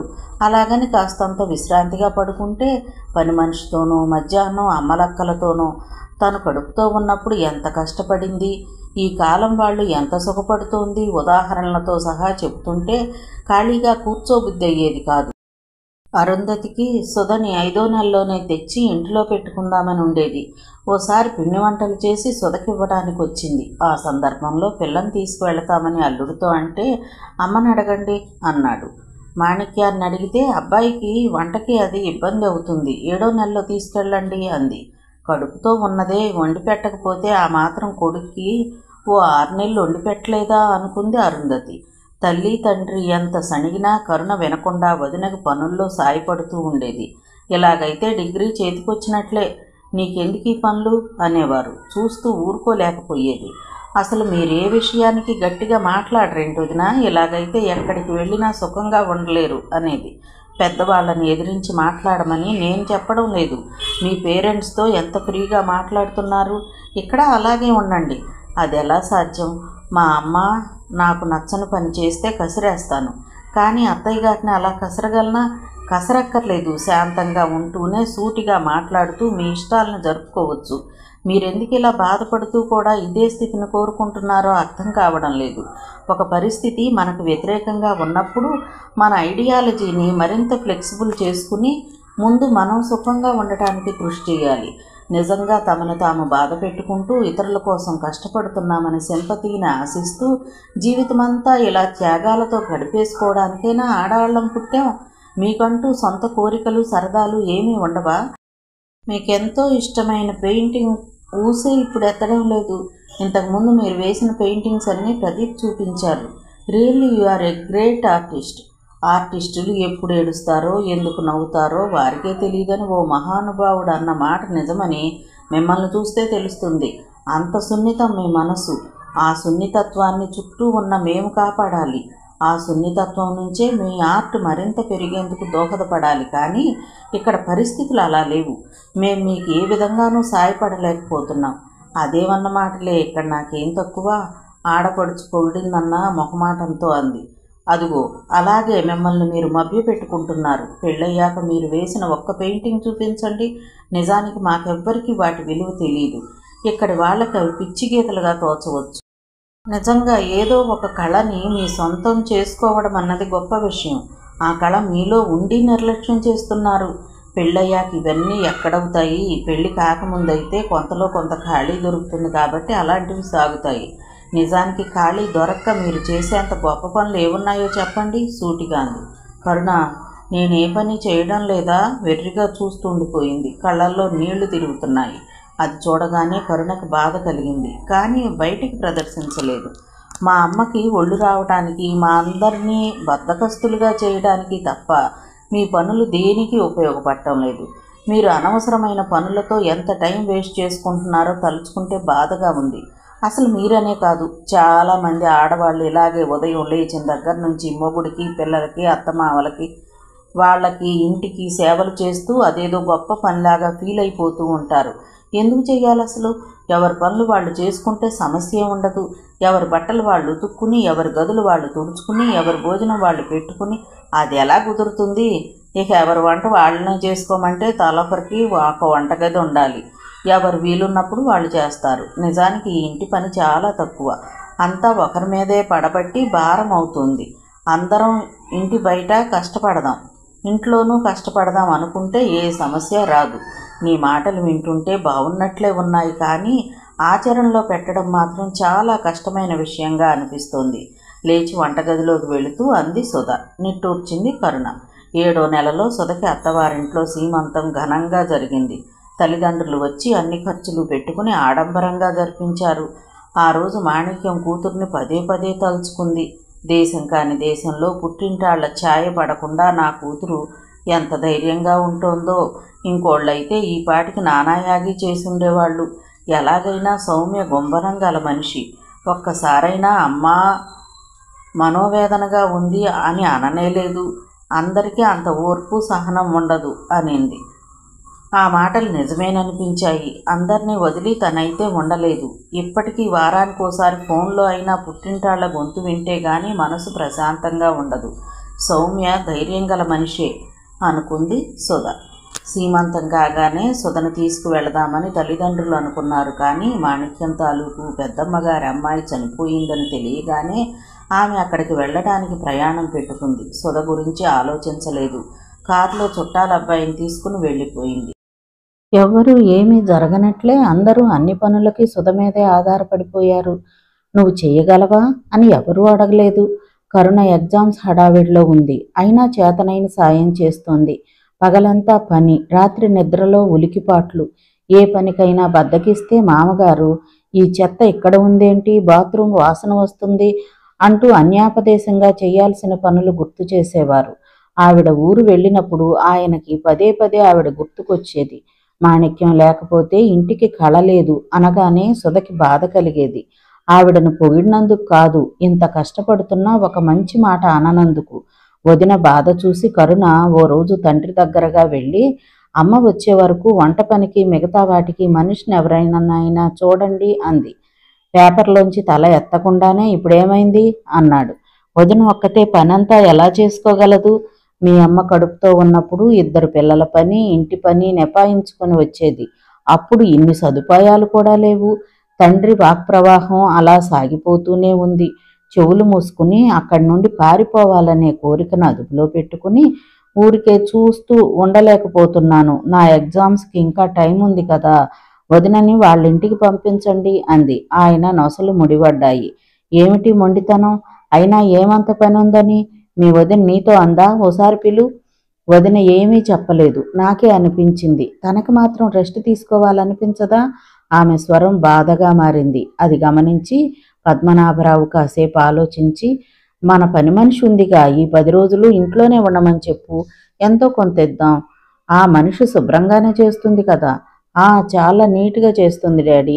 ఆ మాత్రానికే సంతోషంతో పరుగు తీసింది. మాణిక్యం రాగానే విషయం తెలుసుకుని నేను ముందే చెప్పి వెళదామని అనుకున్నాను. ఆ హడావిడిలో మర్చిపోయాను. వెళ్ళిన దగ్గర నుంచి అనుకుంటూనే ఉన్నాను. నెలలు నిండిన మనిషి మీద ఇంటిని వదిలి వచ్చేశానే అని ఒకటే ఆలోచన. సుధకి ఒంట్లో ఎలా ఉందో ఏమిటో అని రోజూ తలుచుకోవడమే.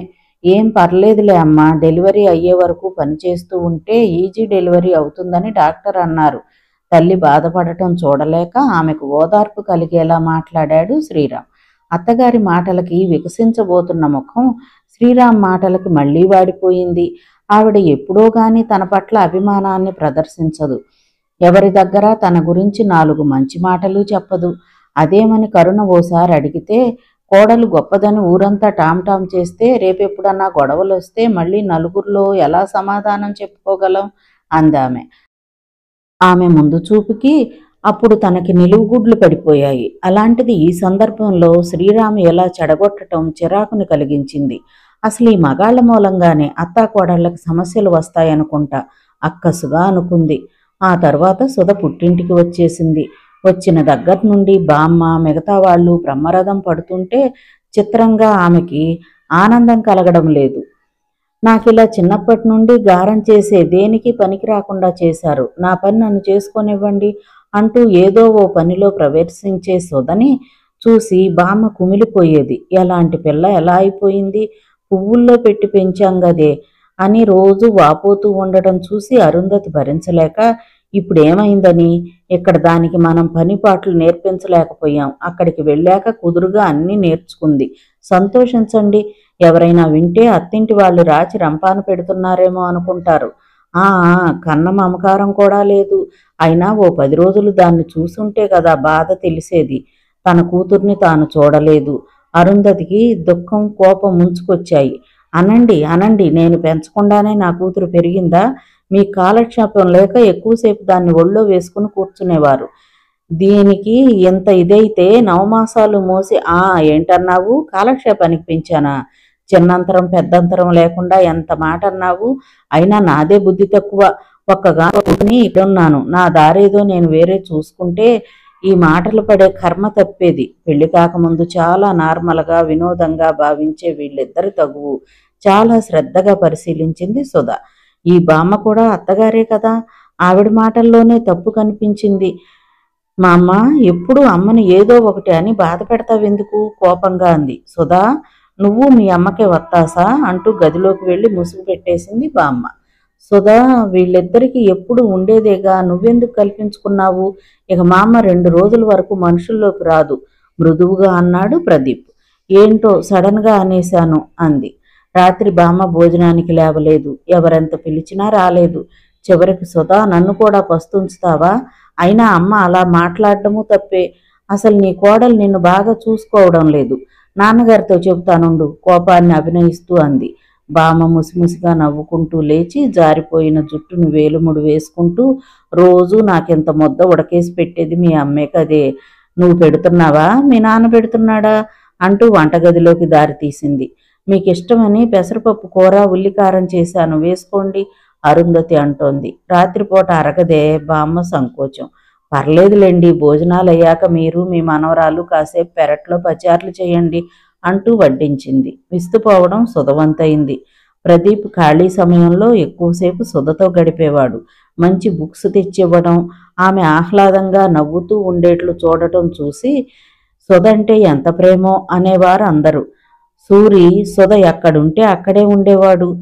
ఆమె అవసరాలు గమనిస్తూ ఉండేవాడు. ఓసారి మాటల సందర్భంలో కరుణకి మంచి సంబంధం వచ్చిందని, పరీక్షలు అవగానే పెళ్లి చేయొచ్చని చెప్పింది. ప్రదీప్ ముఖం వివర్ణమవటం ఆమె గమనించలేదు. నువ్వన్నట్లు అప్పుడు నీ నిర్ణయం చెప్పకపోవడమే మంచిదయిందిరా. మా ఇంట్లో అందరూ ఈ సంబంధమే చెయ్యాలని గట్టిగా పట్టుదలగా ఉన్నారు. ఎవరో కాదు, శరత్ వాళ్ళ కజినేనట. సౌమ్యకి అంతా ఎంత పట్టుదల కాదు, నీకు తెలుసుగా, ఆ అమ్మాయి పట్టిందంటే వదలదు. పెళ్లి లేటైనా తాంబూలాలు పుచ్చుకుంటారేమో. కరుణకిష్టమేనా? అడగలేక అడిగాడు. ఏమోరా, ఆ మధ్య అంతా నీ గురించే మాట్లాడేది. ఈ మధ్య నా గొడవలో నేనుండి గమనించలేదు. అయినా మోడ్రన్గా పెరిగిన పిల్ల, మన ఇంట్లో ఏమట్టం కష్టమే. తమ్ముడికి ఏమైనా ఆశ ఉందేమోనన్న ఉద్దేశంతో అనునయంగా అంది. ప్రదీప్కి థియేటర్లో కరుణ చెప్పిన విషయం గుర్తొచ్చింది. తనని ఏడిపిస్తుందేమో అని అప్పుడు అనుకున్నాడు. అది నిజమేనేమో. అతనికి అశాంతిగా అనిపించింది. పొలం గట్ల మీద పిచ్చెక్కినట్లు తిరిగాడు. హఠాత్తుగా అతను విషయాన్ని కనిపెట్టాడు. అదేంటంటే తను ఫూల్. మొదట్నుంచి ఆ అమ్మాయి విషయంలో తన ప్రవర్తనలో ఆలోచించాడు. తన బలహీనతలేంటో తెలిసాయి. కరుణ చాలా హుందాగా స్థిరంగా ఉంది. తనెన్ని నియమాలు పెట్టుకున్నా ఆమె ప్రేమ ముందు అన్నీ పటాపంచలైపోయాయి. నిజానికి ఆమె కన్నా ముందే తాను ఆమెను ప్రేమించాడు. బయటికి చెప్పుకోలేకపోయారు. కానీ ఇక తనెవరికి దేనికి భయపడదు. అంతకుముందు కరుణ తనకి వచ్చిన మ్యాచ్ని ఒప్పుకుంటుందేమోనన్న అనుమానం ఆవిరైపోయింది. కరుణ వ్యక్తిత్వం ఉన్నమ్మాయి, మనసులో ఒకటి పైకి వేరేలా ప్రవర్తించదు, అన్నమాట మీదే నిలబడుతుంది అనుకోగానే అతనికి ఆనందం కలిగింది. సుధకి 9 నెలలు నిండగానే పాప పుట్టింది. డెలివరీ హాస్పిటల్లో అయింది. Normal delivery. అందరూ వచ్చి చూసెళ్లారు. శ్రీరామ్ చాలా సంతోషిస్తున్నట్లు అతని ముఖమే చెప్తోంది. కళ్ళు తెరవని పసిగుడ్డు గుప్పిళ్ళు మూసుకుని చిగురాకు లాంటి నోరు కొద్దిగా విచ్చి సుధ అనిర్వచనీయమైన ఆనందానికి లోనైంది. మనవరాలు మీ పోలికేనమ్మా, నోరు తీపి చేయండి. మాణిక్యాన్ని చూసి నర్సు నవ్వుతూ అంది. ఎంత అందం ఉంటే ఆడపిల్ల, అదే మగపిల్లాడైతే ఒక్క స్వీటేం కర్మ, అందరికీ చీరలు పంచి ఉందును. మాణిక్యం నిరుత్సాహంగా అంది. అవునన్నట్లుగా తల పంకించాడు పద్మనాభరావు. అక్కడే ఉన్న ప్రదీప్కి చిరాకెత్తుకొచ్చింది. పంతానికి వెంటనే స్వీట్స్ తెప్పించి హాస్పిటల్ అంతా పంచాడు. దీపు, నీకు పెళ్ళాం పుట్టిందిరా, బామ్మ మేలమాడింది. ఈ మనిషికి మా బంగారు బొమ్మను ఇస్తామా ఏంటి, పదిలంగా మేనకోడల్ని ఎత్తుకుంటూ అన్నది కరుణ. 4 రోజుల్లో డిశ్చార్జ్ చేసేశారు. శ్రీరామ్ ప్రతి వారం వస్తుండేవాడు. వారం వారం కూతురులో వచ్చే మార్పులను ఆశ్చర్యంగా చూస్తూ ఉండేవాడు. నెల దాటగానే బోర్లా పడటానికి విశ్వప్రయత్నం చేస్తున్న కూతుర్ను చూసి, మీ అమ్మలాగా నువ్వు డల్ కాదులే, చాలా చురుకు అనేవాడు. మీ కూతురు గురించి మురిసిపోతే మురిసిపోండి, మధ్యలో నా ఊసేందుకు, చిరుకోపంగా అనేది. మధ్యలో ఓ రోజు కరుణ ఫోన్ చేసి పాపను చూడాలని ఉందని, వచ్చి 2 రోజులు ఉంటానని చెప్పింది. విషయం తెలియగానే ప్రదీప్ ఆనందించాడు. కరుణతో ఎలాగైనా ఒంటరిగా మాట్లాడాలి, తన మనసులో మాట చెప్పేయాలి. మర్నాడు ఉదయమే కరుణ ఒక్కతే కారు డ్రైవ్ చేసుకుంటూ వచ్చింది. ఊళ్ళో జనాలకి కారు కొత్త కాకపోయినా అందమైన అమ్మాయి సొంతంగా కారు డ్రైవ్ చేసుకుంటూ రావడం వింతే. నోరేళ్లబెట్టి చూస్తూ ఉండిపోయారు. కరుణ నవ్వుకుంది. ప్రహరీకి ఉన్న పెద్ద గేటు తీస్తూ, ఈ గేటుకి మల్టీపర్పస్ ఉందని ఇప్పుడే తెలిసింది అన్నాడు. ఏంటది? ఎప్పుడు పశువులను తోలడానికి ఉపయోగించేవాళ్ళం, ఇప్పుడు మీ కారు రావడానికి ఉపయోగపడుతోంది. అసలు సున్నితం తెలియని మనిషి, ఇలాంటి మాటలతోనా మీరు స్వాగతం చెప్పడం, విసుక్కుంటూ అంది. ఎంతకీ మేనకోడల్ని చూడాలనిపించే వచ్చావా అన్నాడు కారు డోరు తీస్తూ. మరి ప్రశ్నార్థకంగా చూస్తూ దిగింది. మాట్లాడకుండా కాలర్ ఎగరేసి చూపించాడు. ఓ, మీ గురించి మీరు ఓవర్ కాన్ఫిడెన్స్లో ఉన్నట్లున్నారే అంటూ లోపలికి నడిచింది. అందర్నీ పలకరించి కాళ్ళు చేతులు కడుక్కుని లోపలి గదిలోకి వెళ్ళి మేనకోడల్ని ఎత్తుకుని ముద్దులాడుతూ తాను తెచ్చిన పూలు, స్వెటర్, సాక్స్ ఇచ్చింది. అమ్మాయి గారు తన భుజం మీద చెయ్యేసి బావున్నావా అని పలకరించగానే సూరికి ఏనుగెక్కినంత సంబరం కలిగింది. ఇక వీడి కేర్ ఆఫ్ అడ్రస్ మిస్ కరుణ అని ప్రదీప్ అనగానే అందరూ గొల్లున నవ్వారు. తర్వాత నుంచి ప్రదీప్ పాటలు బిగినయ్యాయి. కరుణతో మాట్లాడాలి, ఎలాగో తెలియడం లేదు. పాపను వదిలి కరుణ బయటికే రావడం లేదు. 2-3 సార్లు అక్కడే తచ్చాడాడు. అతని అవస్థ ఏమిటో ఆమెకు అర్థం కాలేదు. చివరికి ఏంటని అడిగింది. మీతో మాట్లాడాలి అన్నాడు. కరుణ సమాధానం చెప్పేలోపు బామ్మ వచ్చి, అమ్మడు, మీ అక్క కబుర్లకేంటి, బాబు పుట్టాడా, అచ్చం ఇంగ్లీష్ వాళ్ళ పిల్లాళ్ళలా ఉన్నాడటగా, సుధ చెప్పిందిలే, ఎలాగైనా అక్కడి వాతావరణమే వేరు అంటూ కూర్చుండిపోయింది. ఏమీ చెయ్యలేనట్లు భుజాలెగరేసి బామ్మతో కబుర్లలో పడింది. భోజనాలయ్యాక అందరూ గదుల్లో నడుం వాల్చిన సమయం చూసి కరుణ కోసం వెతికాడు. సుధ గదిలో తేలింది. అందరూ తెగ మాట్లాడేసుకుంటున్నారు. అక్కడికి ఏదో పని మీద గదిలోకి వెళ్ళి కళ్ళారా వార్తా ప్రసారం చేసిన గమనించనట్లుగా ఉండిపోయింది. ఆమెకు ఆశ్చర్యంగా ఉంది. ఇంతమంది ఇంట్లో ఉండగా ఏం మాట్లాడతాడు, ఇతని ధైర్యం ఏంటి? గదిలోంచి బయటికి రాని కరుణను చూసి పళ్ళు నూరుతూ బయటికి నడిచాడు. అతని ముఖ కవళికలు చూసి కరుణకు నవ్వాగింది కాదు. రాత్రి భోజనాలయ్యాక 8ంటికి టూరింగ్ టాకీస్లో మంచి భక్తిరస సినిమా వచ్చిందని అందర్నీ బయలుదేరమన్నాడు ప్రదీప్. ఇప్పుడు ఎలా వెళతాం? అరుంధతి అడ్డు పెట్టబోయింది. కారుందిగా, బయలుదేరండి హడావిడి చేశాడు. ఆ సినిమా నేను చూడలేదు, అందులో స్పెషల్ ఎఫెక్ట్స్ ఉంటాయటగా, నేను వస్తాను కరుణ సరదా పడిపోతూ అంది. మింగేసేట్టుగా చూశాడు. మరి సుధ దగ్గర ఎవరుంటారు? అయినా మీరు టౌన్లో ఎప్పుడు సినిమా చూడరా ఏంటి అన్నాడు. అదేంటి బాబు, అమ్మాయి వస్తానంటే సంజీవరావు నొచ్చుకుంటూ అన్నాడు. అదేం లేదు అంకుల్, ఊరికినే అన్నాను. నేను వదినతో చాలా కబుర్లు చెప్పుకోవాలి, మీరు వెళ్ళిరండి అంది. సూరి, అరుంధతి, సంజీవరావు, బామ్మ రెడీ అయ్యారు. ఈ లోపే ప్రదీప్ సుధ దగ్గరకు వెళ్ళి, నేను మీ కరుణతో కాసేపు మాట్లాడాలి అనుకుంటున్నాను, అందుకే అందరినీ సినిమాకి పంపుతున్నాను, మరి నువ్వు పర్మిషన్ ఇస్తావా సూటిగా అడిగాడు. తెల్లబోయింది సుధ. ఏం మాట్లాడతావు దీపు? తనని ఏ విషయంలోనూ ఇబ్బంది పెట్టొద్దు భయపడుతూ అంది. తనని బాధ పెట్టను, హ్యాపీగా ఉంచే పూచి నాది, సరేనా? హామీ ఇచ్చాడు. 9 వాళ్ళని సినిమా హాల్ దగ్గర దింపేసి వచ్చాడు ప్రదీప్. సుధ నిద్రపోతానంటే కరుణ ప్రదీప్ గదిలోకి వచ్చింది. బుక్స్ చూస్తోంది. ఒక బుక్లోంచి ఫోటో బయటపడింది. ఆతృతగా చూసింది. శ్రీరామ్ సుధల పెళ్లి టైంలో ప్రదీప్ ఫ్రెండ్ తను, ప్రదీప్ బామ్మ వెనకాల నుంచుని ఉండగా తీసిన ఫోటో అది. ఎంత పదిలంగా దాచాడు. ప్రదీప్ లోపలికి వచ్చాడు. మనిషి టెన్షన్గా కనిపిస్తున్నాడు. ఏమైంది మీకు? ఈరోజు అదో రకంగా కనిపిస్తున్నారు? ఆశ్చర్యంగా అడిగింది. ఎలా కనిపిస్తున్నాను? ఆమె దగ్గరకు అడుగు వేస్తూ అడిగాడు ప్రదీప్ టెన్షన్గా. ఉదయం నుంచి నీతో మాట్లాడే ఛాన్స్ ఇవ్వకుండా ఏడిపిస్తున్నావు. ఏం పనిష్మెంట్ ఇవ్వాలి నీకు? ఆమెకు చేరువుగా నిలబడి అడిగాడు. అతని వాలకం ఆమెకు కొత్తగా అనిపించింది. నేను వదిన దగ్గరకు వెళతాను. తడబడుతూ ముందుకు అడుగేయబోయింది. చెయ్యి పట్టి ఆపాడు. నీకు నాకన్నా ఇంకెవరైనా నచ్చారా? సడన్గా అడిగాడు. ఇదేం ప్రశ్న అన్నట్లుగా చూసింది. పోనీ ఇప్పుడు నీ మనసులో నేను ఉన్నానో లేదో చెప్పు. టెన్షన్లో ఒక్కింత గట్టిగా వచ్చింది స్వరం.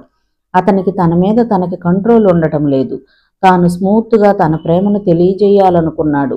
ఆ ఫీలింగ్ కరుణకు అర్థం కావడం లేదు. అందుకే పొడి పొడిగా ముభావంగా మాట్లాడుతోంది.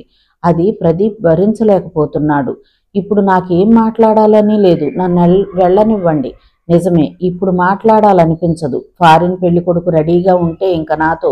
అతని మాటలు పూర్తిగాకముందే చెయ్యి విసిరి కొట్టించి అతను ఆవేశంగా విచక్షణ మరచి రెట్టించిన వేగంతో దగ్గరకు లాక్కుని, నాకు సమాధానం చెప్పు. ఇప్పుడు నిజంగా నీ మనసులో నేనంటే ప్రేమ ఉందా లేదా? నన్ను వదులు. ఎందుకిలా బిహేవ్ చేస్తున్నావు? నా మనసులో ఏముందనేది నీకు అనవసరం. లేదు, నాకు తెలియాలి. ఆన్సర్ చెప్పు. నీకు నిజంగా సున్నితత్వం తెలీదు. నేనెవ్వరిని ప్రేమిస్తున్నానన్నది నీకెందుకు ఆన్సర్ చెయ్యాలి? ఎందుకంటే నేను నిన్ను ప్రేమిస్తున్నాను కనుక. ముఖమంతా ముద్దులతో నింపేశాడు. ప్రతిఘటించే శక్తి లేనట్లుగా ఉండిపోయింది. ఆమెకు ఆనందంతో ఏడుపు వస్తున్నట్లుగా ఉంది. మళ్ళీ చెప్పు ప్రదీప్, వినాలని ఉంది. కరుణ, ఐ లవ్ యూ. నిజంగా ఐ లవ్ యూ. అతని పెదవుల స్పర్శ ఆమె చెంపల మీద. కరుణకు ఆనందంతో మనసు నిండిపోయింది. 2 చేతులు అతని పొట్ట చుట్టూ బిగించి మెడవంపులో ముఖం దాచుకుంది. ఇన్నాళ్లకు మీ పరీక్షలో నేను నెగ్గానన్నమాట. ఇక వేరెవ్వరినీ నేను ప్రేమించనని, మిమ్మల్నే ప్రేమిస్తానని నమ్మకం కుదిరిందన్నమాట. నిష్ఠూరంగా అంది. వద్దు, నన్నేమీ అనొద్దు. నేను చాలా ఆనందంగా ఉన్నాను. ఆమె నుదుటి మీద చుంబిస్తూ అన్నాడు. అతని పరిష్వంగంలో అలా పదిపోయి సడన్గా ఏదో గుర్తొచ్చినట్లు, ఫారెన్ పెళ్లికొడుకు కంటే నాకిష్టమా? నీతో చెప్పానా? కోపంగా అంది. దొరికిపోయినట్లు నవ్వాడు. వెంటనే పళ్లతో అతని బొగ్గని సున్నితంగా కరిచిపట్టుకుని, సమాధానం చెప్పు అంది. ఏంటి అన్నాడు ఓ సెకను పట్టు వదిలి. సమాధానం చెప్పు అని మళ్ళీ బిగించింది. నువ్వు ఇలాంటి మేనేటర్వని నాకు తెలియక అన్నాను. చేతులు జోడించాడు. కాసేపు ఒకరినొకరు చూసి చిరునవ్వులు చిందించుకున్నారు. అకారణంగా ఫక్కుమని నవ్వుకున్నారు. అయితే ఎప్పుడు పెళ్లి చేసుకుందాం? ప్రదీప్ అడిగాడు. ఫక్కుమని నవ్వింది. ఆరాటం పెళ్లి కొడుకని మిమ్మల్ని చూసే అన్నారుగా పోలు. మీ ఇంట్లో నీకు రకరకాలైన సంబంధాలు చూసి రోజుకో కొత్త వార్త నా చెవున పడుతుంటే నేను వింటూ భరించలేను. నేను సర్పంచ్ని అయ్యాకే పెళ్లి చేసుకోవాలని నీకు ఉండేది. దానికి ఇంకా టైం ఉంది. కానీ అప్పటి వరకు ఆగాలని లేదు. సాధ్యమైనంత త్వరలో ఈ విషయం తేలిపోతే మిగతా వాటి మీద కాన్సన్ట్రేట్ చేయగలను. లేకపోతే ఏ పనిలో ఉన్నా ముళ్ళుల ఆలోచన కదులుతూ ఉంటుంది. అందుకే సుధను దింపటానికి వచ్చినప్పుడు మీ నాన్నగారిని అడగాలి అనుకుంటున్నాను. ఏమని అడుగుతారు? మీ అమ్మాయి నేను గాఢంగా ప్రేమించుకుంటున్నాం, మీకు ఇష్టమైతే మా పెళ్లి జరిపించండి, లేకపోతే మేమే చేసుకుంటామని. వాళ్ళు జరిపించే ప్రసక్తి ఉండదేమో ఆలోచనగా అంది. ఒప్పుకోరంటావా? దిగులుగా అడిగాడు. ఏమో, కట్నం రాదని డౌట్గా ఉందా? కవ్విస్తూ అంది. ఆ మాట వినగానే అతని మొహం కోపంతో జేవురించింది. మిమ్మల్ని కూడా తొందరగా ఏడిపించొచ్చు. ఇట్టే కోపం వచ్చేస్తుంది. ఏంటి మాట్లాడరా? జీవితాంతం ఇలా వెటకారాలాడే అమ్మాయితో ఎలా గడపాలా అని ఆలోచిస్తున్నాను. నీకు భావం ప్రాబ్లమో అర్థం కావడం లేదు. నేను నిన్ను వెటకారం చెయ్యలేదే. గోడకున్న క్లాక్ వంక చూశాడు. 10:30 అయింది. ఇంకా గంటన్నరే ఉంది దిగులుగా అన్నాడు. జీవితంలో మళ్ళీ చూడనట్లు మాట్లాడతారేంటి? మాట్లాడకుండా 2 నిమిషాలు ఆమె వంకే చూసి ఆమె చెయ్యి పట్టి తన ఒళ్ళో కూర్చోబెట్టుకుని మనం ప్రేమగా మాట్లాడుకుని ఎన్నాళ్ళయింది అన్నాడు. మరిప్పుడు మాట్లాడేదా? ఆమె మాటల్ని మధ్యలోనే ఆపుతూ, వద్దు వద్దు, ఇలా వద్దు, సున్నితంగా, ఆరాధనగా, అనురాగంతో. పకాలున నవ్వబోయి కోపంలో అతని ముఖం గుర్తొచ్చి ఆగిపోయి, సరే ప్రియా, నువ్వెంత ఆరాధనగా చూస్తున్నావు. నీ చూపుల్లో చుక్కలు కనిపిస్తున్నాయి నాకు. చూపుల్లో చుక్కలు కనిపించడం ఏంటి? అయోమయంగా అన్నాడు. ఏమో, అలా అంటే లయ కలిసినట్లు అనిపించి అన్నాను. సరే విను, సున్నితమైన నీ అనురాగం అంబరాన్ని దాటుతోంది. సడన్ గా నడుం దగ్గర అతని వేళ్ల కదలిక చక్కలి గింతలతో పకపక నవ్వేస్తూ, వదులు ప్లీజ్, బతిమలాడుకుంటోంది. నీ కళ్ళకి నేను కమెడియన్లా కనిపిస్తున్నానా? నడుంను చుట్టిన చేతుల్ని తీయకుండానే ప్రశ్నించాడు. లేదు, అలా అనుకోలేదు అంటూనే అప్రయత్నంగా అతన్ని అల్లుకుపోయింది. అతని హృదయంలోకి ప్రవేశించాలన్నంత ఆర్తిగా గట్టిగా చుట్టేసిన ఆమెను చూసి అతని మనసు వశం తప్పుతోంది. ఈ సాన్నిహిత్యం శాశ్వతం కావాలి. మోగగా ఉండిపోయారిద్దరూ. ఇది వరకు నేను గుర్తు వస్తే మర్చిపోవడానికి ప్రయత్నం చేసేవాడినన్నావు, ఇప్పుడు కూడానా? తలెత్తి అడిగింది. అతని ముఖానికి చేరువుగా వచ్చిన ఆమె నుదురు, కళ్ళు, ముక్కు, పెదాలు, గెడ్డం వేళ్లతో మృదువుగా స్పృశిస్తూ, అసలు మర్చిపోతే కదా గుర్తు రావడం, రాకపోవడం. ఈ మధ్య అంతా అవే ఆలోచనలు. నా అసలు లక్ష్యం ఏంటో మర్చిపోతానేమోనని భయంగా ఉంది. అంటే మీ లక్ష్యం నేను కాదన్నమాట, నిష్ఠూరంగా అంది. నిర్మోహమాటంగా తల అడ్డుగా తిప్పుతూ, ఎట్టి పరిస్థితుల్లోనూ కానే కాదు. మా ఊరిని ఆదర్శప్రాయంగా తీర్చిదిద్దాలి, ఇదే లక్ష్యం. దీనికి నీ సాహచర్యం, ప్రోత్సాహం నాకు కావాలి. లేకపోతే ముందడుగు వేయలేను. నువ్వు లేకపోయినా నాకు జీవితం ఉంటుంది, కానీ అది సంపూర్ణం కాదు. అందుకే అర్జెంటుగా పెళ్ళైపోవాలి. నాకు పీజీ చేయాలని ఉంది. పెళ్ళయ్యాక. వద్దు, మనకి పెద్ద వయసు మించిపోయింది. ఇంట్లో కూడా ఖచ్చితంగా చెప్పాను. నా పీజీ వరకు పెళ్లి ఊసు ఎత్తొద్దని చెప్పాను. నేను పీజీ ప్రైవేటుగా చేస్తాను. ఈలోపు ఏదో ఒక జాబ్లో మాత్రం జాయిన్ అవుతాను. ఇప్పుడు నీకు డబ్బులు అవసరం ఏముంది? లేక నా సొంతంగా నేను సంపాదించుకోవద్దు? అంతేకాదు ప్రదీప్, నీతో ఎప్పటి నుంచో ఓ మాట చెప్పాలి అనుకుంటున్నాను. హర్ట్ చేస్తానేమో, కానీ చెప్పకుండా ఉండలేను. బాగా డబ్బు సంపాదించుకోవాలి అనుకోవడం తప్పు కాదనిపిస్తుంది. నువ్వెందుకు ఆ ప్రయత్నం చెయ్యవు? సరే, నీకో 10 ఎకరాల పొలం ఉంది. బాగా పంటలు పండుతాయి, లాభాలు వస్తాయి. కేవలం నీ కుటుంబం సుఖంగా ఉండటానికి మాత్రమే అవి సరిపోతాయి. ఇక నీ లక్ష్యం కోసం నువ్వు ఇతరుల మీద ఆధారపడక తప్పదు. దానికోసం డబ్బు సంపాదించవా? చాలామంది డబ్బున్న వాళ్ళంటే ద్వేషపడుతూ ఉంటారు. నిజమే, ఇల్లు, పొలాలు, బ్యాంక్ బ్యాలెన్సులు, ఇలా ఆస్తులు కూడబెట్టే వాళ్ళంటే నాకు ఇష్టం ఉండదు. నువ్వు సంపాదించుకోలేక అసహాయ స్థితిలో ఉన్న వాళ్ల కోసం ఖర్చు పెట్టు. నా వరకు నాకు లక్ష్యం ఉంది. దానికోసం నేను ముందు కొంత డబ్బు సంపాదిస్తాను. నీకు అవసరమైతే నేను ఇవ్వనా? ఇస్తావు, కానీ అది నా కష్టార్జితం కాదు కదా. నా జీవితంలో నేను కష్టపడి సంపాదిస్తున్నాను అనే అమూల్యమైన ఆనందం నాకు దక్కొద్దా? అర్థమైనట్లుగా తల పంకించాడు. టైం 11:30 అయిన సూచనగా గంట మోగింది. అతను లేచి నిలబడ్డాడు. ఏదో అడగాలో వద్దో అన్న సూచనగా అతని మొహంలో సందేహం. ఏంటో అంది. 25 ఏళ్ల వయసులో రాత్రి 11:30కి మెలకువగా ఉండి ఎదురుగా ఉడ్బీను చూస్తూ నిలబడ్డ అబ్బాయికి ఏ ఆలోచనలు రావాలో అవే వస్తున్నాయి. ఏయ్, నువ్వెంతకాలం మంచి అబ్బాయి అనుకున్నాను. పద బయటకు నెడుతూ అంది. ఓకే, నువ్విక్కడ పడుకో. అమ్మ వాళ్ళని తీసుకొచ్చాక నేను హాల్లో పడుకుంటాను. సరేనని మంచం మీద పడుకుంటూ, చలేస్తుంది, బెడ్షీట్ ఇవ్వవు అంది. అల్మరాలోంచి ఐరన్ చేసి తీసి ఇవ్వబోయాడు. వద్దు, నువ్వు నిన్న కప్పుకున్నది ఇవ్వు, గారంగా అడిగింది. నవ్వుకుంటూ తెచ్చి కప్పి, గుడ్ నైట్ బుజ్జి అంటూ నుదుటి మీద చుంబించి ట్యూబ్ లైట్ ఆఫ్ చేసి బెడ్ లైట్ వెలిగించాడు. ఆ వెలుగులో గది దాటేలోపు 3 సార్లు వెనక్కి తిరిగి తన వైపు చూస్తూ వెళ్లిన అతని రూపం రాత్రంతా నిద్రపోనివ్వలేదు. శ్రీరామ్ సుధని 3వ నెలలోనే హడావిడి పెట్టి తీసుకువచ్చేశాడు. పచ్చి ఒళ్ళు బాబు, ఆ పని ఈ పని చేసి ఒళ్ళు నలిగిందంటే లేనిపోని ఇబ్బందులు. బామ్మ ఆగలేక అంది. అన్ని పనులు తనే చెయ్యక్కర్లేదు. ఇక్కడ కన్నా అక్కడ సదుపాయాలు ఎన్నో ఉన్నాయి. శ్రీరామ్ నిష్కర్షగా అనేసరికి అందరూ తెల్లబోయారు. వేరే ఉద్దేశంతో అనడం లేదు బావగారు. చంటి బిడ్డతో అక్కడ అత్తగారికి ఇబ్బందే. ఇక్కడైతే పాప బట్టలు ఉతకడానికి, స్నానానికి మనుషులు దొరుకుతారు. అక్కడ కష్టం కదా. డబ్బులు పారేస్తే వాళ్లే వస్తారు. అయినా ఇక ఆర్గ్యూ అనవసరం, ఖండితంగా అన్నాడు. ఆవేశం ఆపుకుంటున్నట్లు ఒక్క క్షణం కళ్ళు మూసి తెరిచాడు ప్రదీప్. తమ్ముడు మళ్ళీ ఏదన్నా అంటే శ్రీరామ్ నిర్మోహమాటంగా సమాధానం ఇవ్వడం, ఇవన్నీ గొడవలవుతాయో ఏమోనని సుధ భయపడి, నాకు ఇక్కడ బోరుగా ఉందిరా, మీ బావగారికి మాత్రం పాపని దగ్గరుంచుకోవాలని ఉండదు అనునయంగా అంది. ఇన్నేళ్లు ఇక్కడ పుట్టి పెరిగినప్పుడు లేని బోరు ఇప్పుడే వచ్చిందా అన్నట్లుగా చూశాడు. ఆ చూపుల్ని ఎదుర్కొనే ధైర్యం లేక బుర్ర వంచేసింది. సుధని బిడ్డసారెతో మళ్లీ ఘనంగా పంపారు. అంతకుముందే బారసాల రోజున తల్లి ఆజ్ఞ మేరకు పళ్ళెంలో పోసిన బియ్యంలో శ్రీరామ్ లలితా పరమేశ్వరి అన్న పేరు రాశాడు.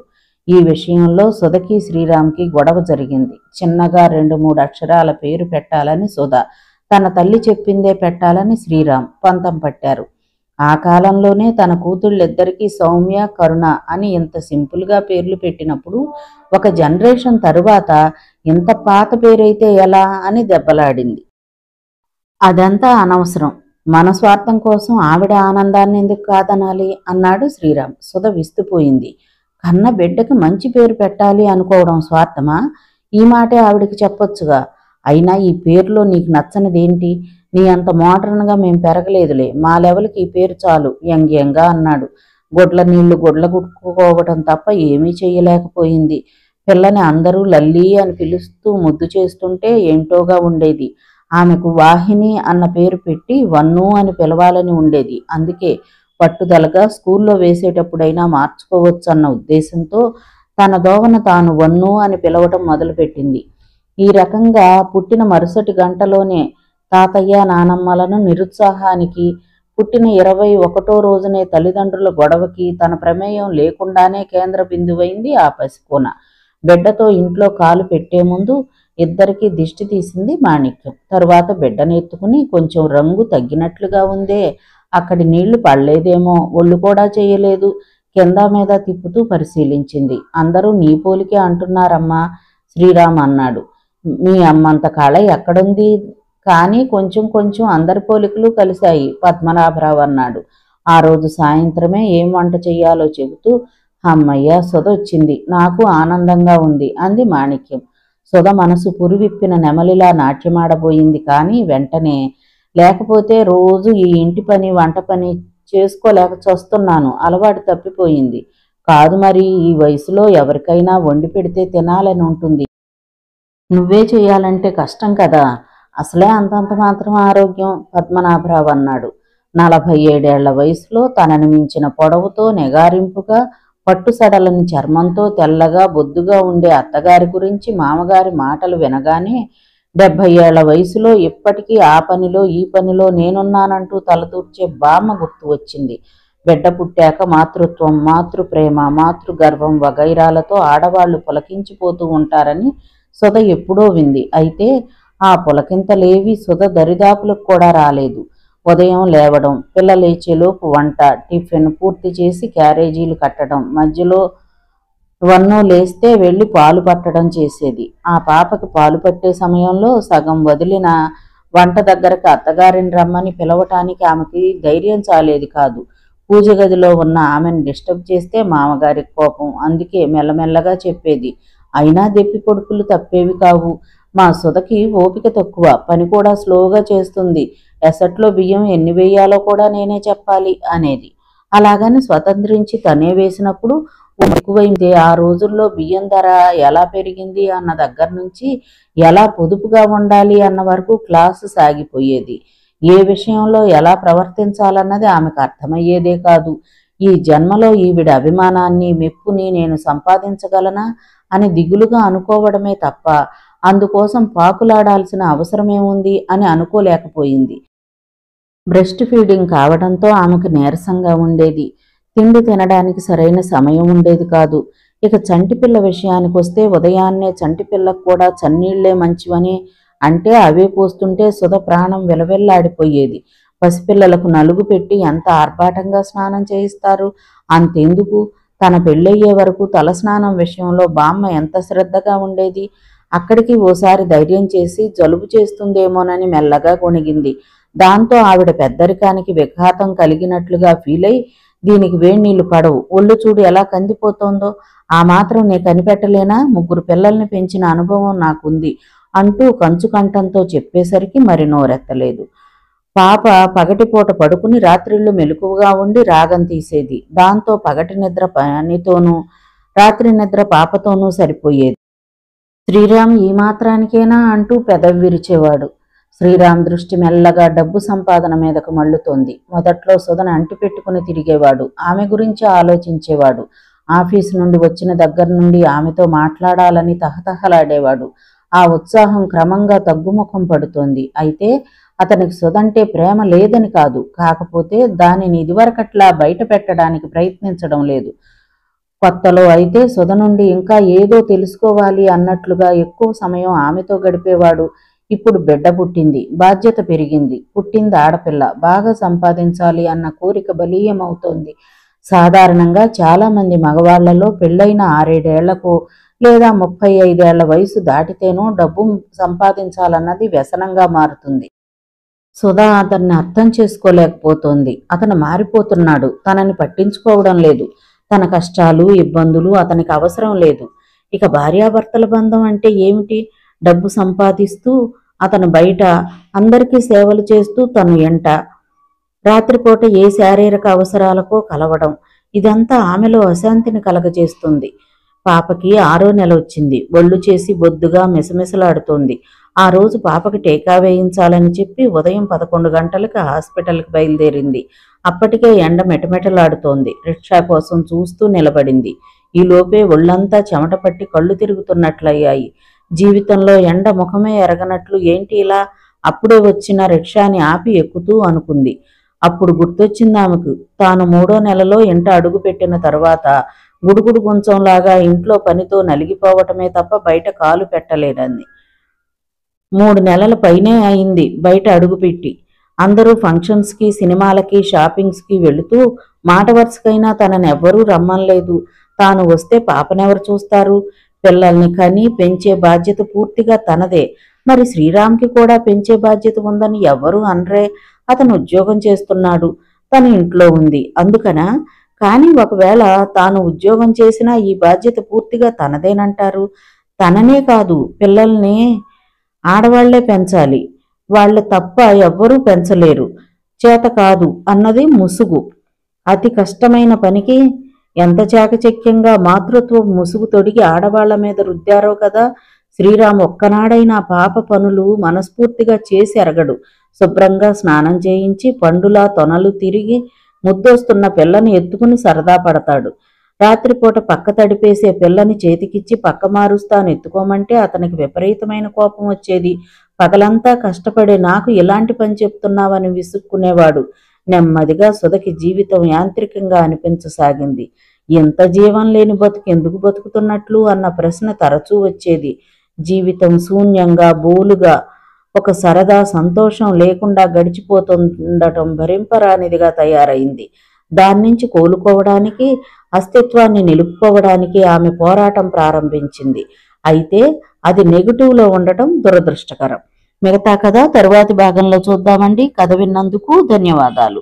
ఈ నవల మీకు నచ్చితే ఒక లైక్ చేయండి, షేర్ చేయండి, నా ఛానల్ని సబ్స్క్రైబ్ చేసుకోండి, నన్ను సపోర్ట్ చేయండి.